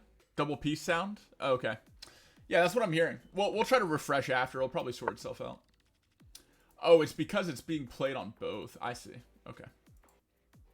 I get it.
I do think we gave away a slight advantage here. Yeah, we did.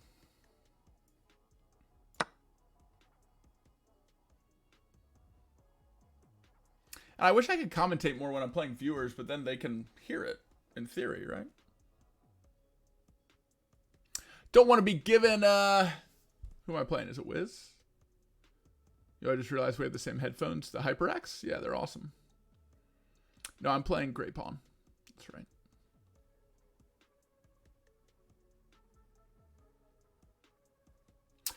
If you don't know who Buzz Buzzard is, the guy who gifted the sub a second ago to get us to hit our goal, he was the first person to ever gift subs on the channel. It was like the first day we were eligible for subs, and he gifted 50 in one go. It was like our first day of being affiliate. It was a super cool thing to do.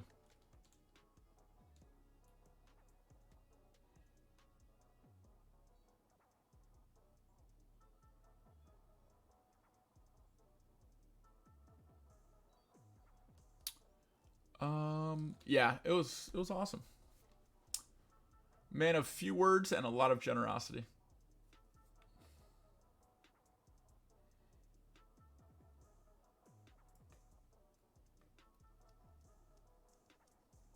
I'm not sure if this actually works, but we'll find out. Yeah, he is technically the GOAT, although Peak Monk is knocking on the door. Not gonna lie. Peak Monk gifted, I think it was 25 last week. I need to double check, but I need to update. He won another week. It's Monday. It's a new week, and he is now a 4-time Hall of Fame champion. We celebrate generosity in the stream. So the more that you gift, the more that we recognize, because we want to enable generosity. We want to progress it. We want to inspire more of it. I think this equalizes, so I think we do it. Take. And then we can get out of the check. So we're fine. Cool beans.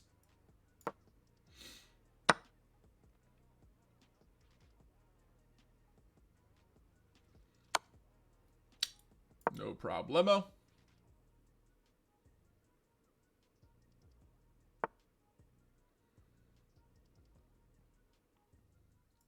We'll keep a little pressure on that rook. That is fine. He can pin us. We'll scoop up some pawns.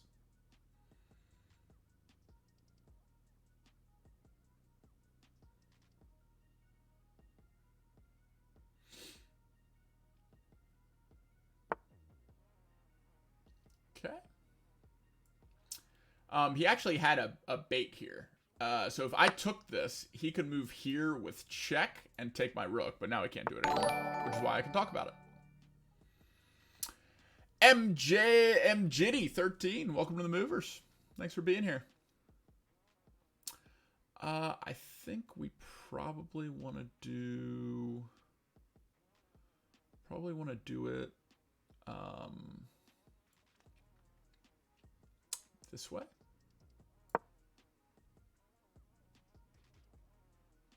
And keep the king on this last file. He's got to move the knight or the bishop somewhere. He's probably trying to come here. And we are going to centralize. Because we want to start scooping up some more pawns.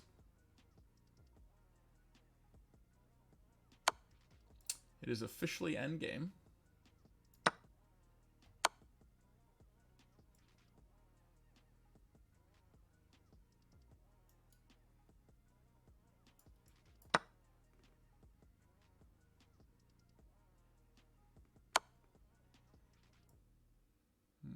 Okay.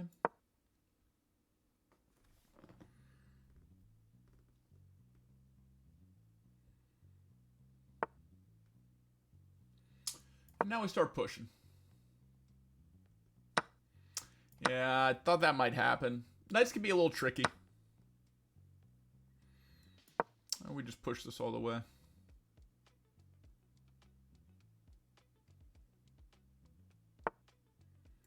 We'll get it here.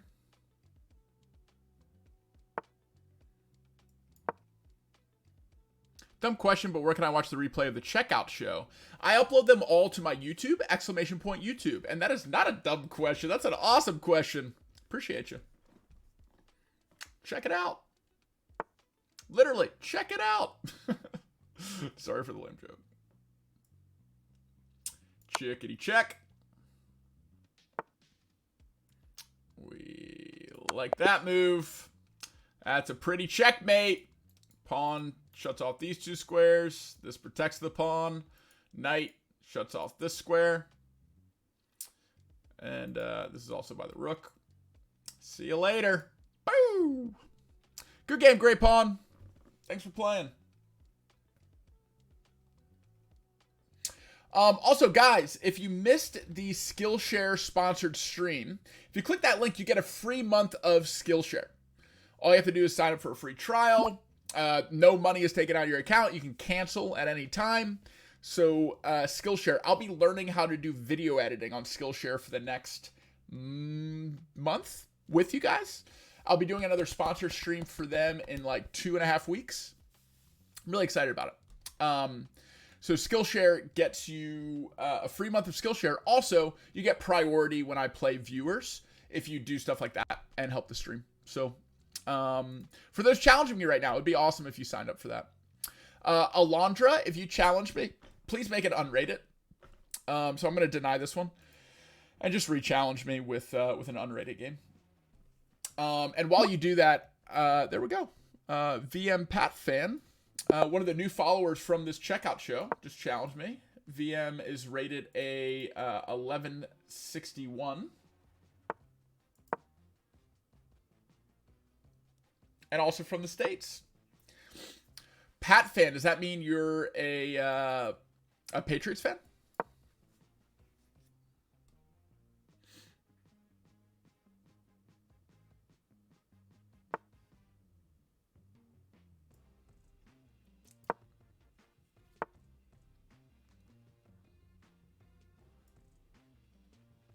Okay, I think we're safe to do this now.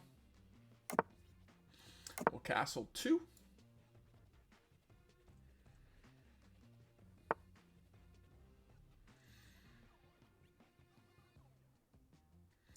like he's going to fianchetto both of his bishops.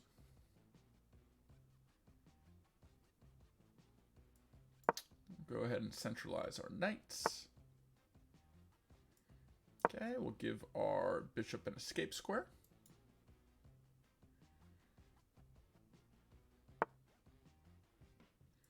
Now we'll offer the trade.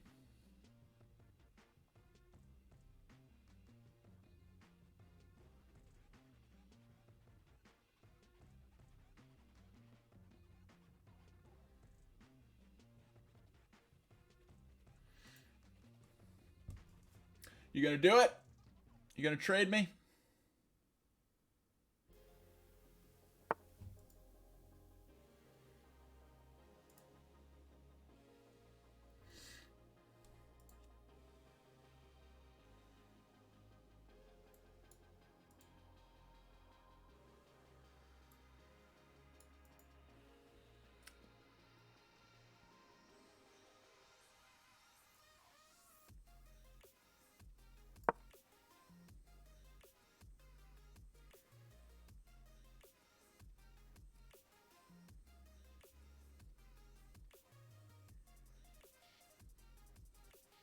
We be lifting rooks. We be getting swole. Lifting all the rooks. Roar.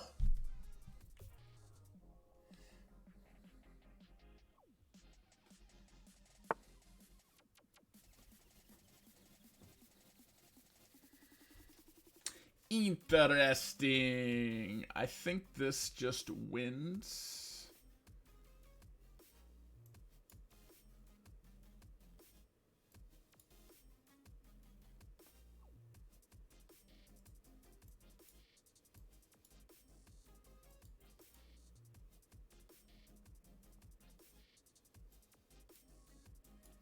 He has a nice little tactic here. We aren't taking the bait, my friend.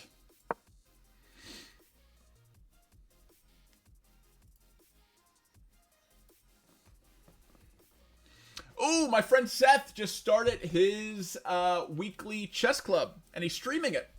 I'm probably going to send you guys to him after this, because I'll be going over there. You'll see some over-the-board chess, and I just need to go get a burger, but it's only like 5 minutes from my place.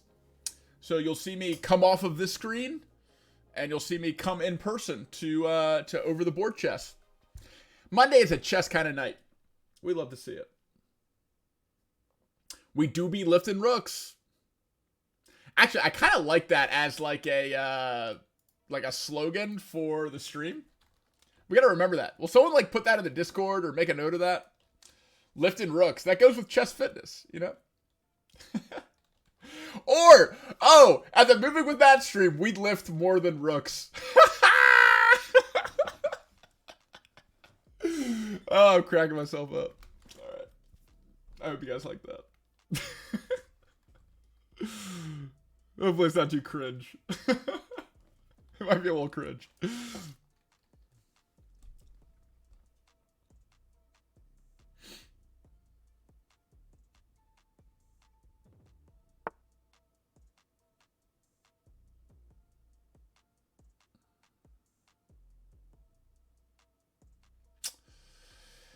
Actually, I really like that. I'm glad that happened. We don't want to trade. That helps him reinforce this position. So we're just going to slide right back. We're going to keep him a little clogged up. We already developed our rook over here.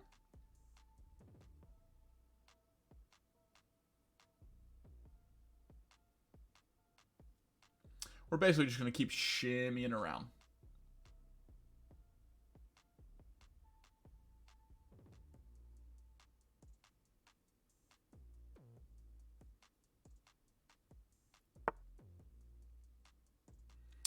Interesting. Centering the rooks. Okay.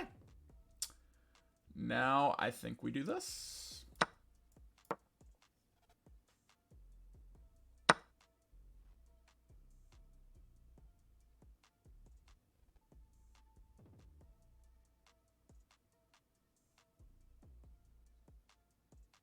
Mushroom double bacon cheeseburger. Ooh, double bacon cheeseburger. Both of those sound good, man. I have a place, like a brewery by my place. All right, we want to keep those together. So I think we captured this way. Yeah, let's capture this way. There's a brewery by my place with really good food, and every Monday they have a special. It's called the Burger Monday, and you get a burger, fries, and a beer for $12. Usually, just the burger and fries is like $13 or $14, so it's like a massive deal. It's awesome.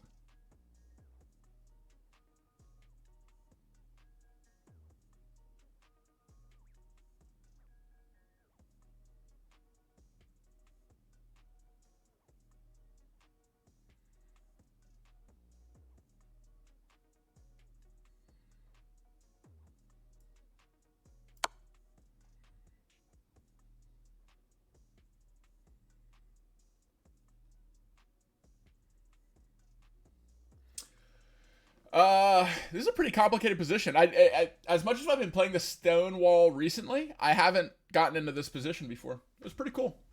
Usually I don't swing my queen over on the queen side. But I do like this little tactic here.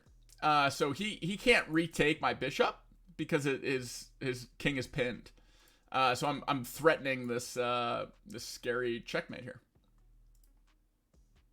Which is not a giveaway. I mean, it's like the only move that I have, so he can see it too. And he can hear it on stream.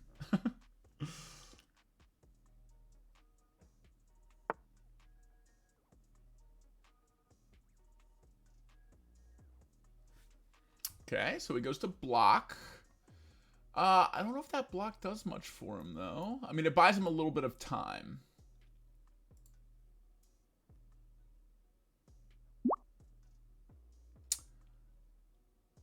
Yeah, I think we're coming right in. Okay. Now I think we bring the queen. And then it's I think it's mate in one. I mean, I guess he can bring his queen in.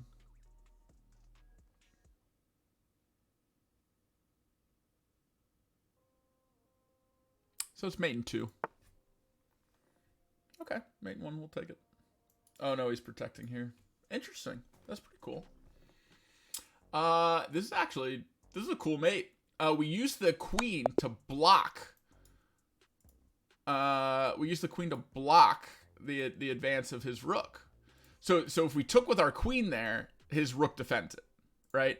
But if we take with our rook here, queen is still shutting off that square and this square, and the rook is protected by the queen because the rook can't move through it. Pretty cool. All right, that's a pretty checkmate to end on. Thanks so much for the game. I think that was that was VM Pat Fan. Thanks so much for the game, VM Pat Fan, and thanks for the follow and the entry this week in the checkout show. Big shout out again to our gifter today, Buzz Buzzard. Thanks for the gift, and good to see you again. We are calling a stream here. I'm going to run and get that burger. I'm going to send you over to Seth Maddock. Seth is the guy that is running the chess club in Atlanta. That's super, super cool. That I helped start a few years ago. 3 years ago now. Winners announced in Discord. So I have to do all the math of going through the spreadsheet and doing the random number generator. So ! Discord gets you over there. And yeah, I hope everyone has a great night. Thanks again for hanging out. I hope you enjoyed the checkout show. We'll be back next week with this elimination round of stuff. And I'll be streaming more this week. Pop over to the Discord to see the stream schedule. But thanks a lot for being here, guys. And let's ready up. Go hang out with Seth. Send him some good vibes. And you'll see me playing some over-the-board chess on Seth's stream. So I'm actually headed over there now to go get it. So, all right, guys, have a great rest of your night. See you later.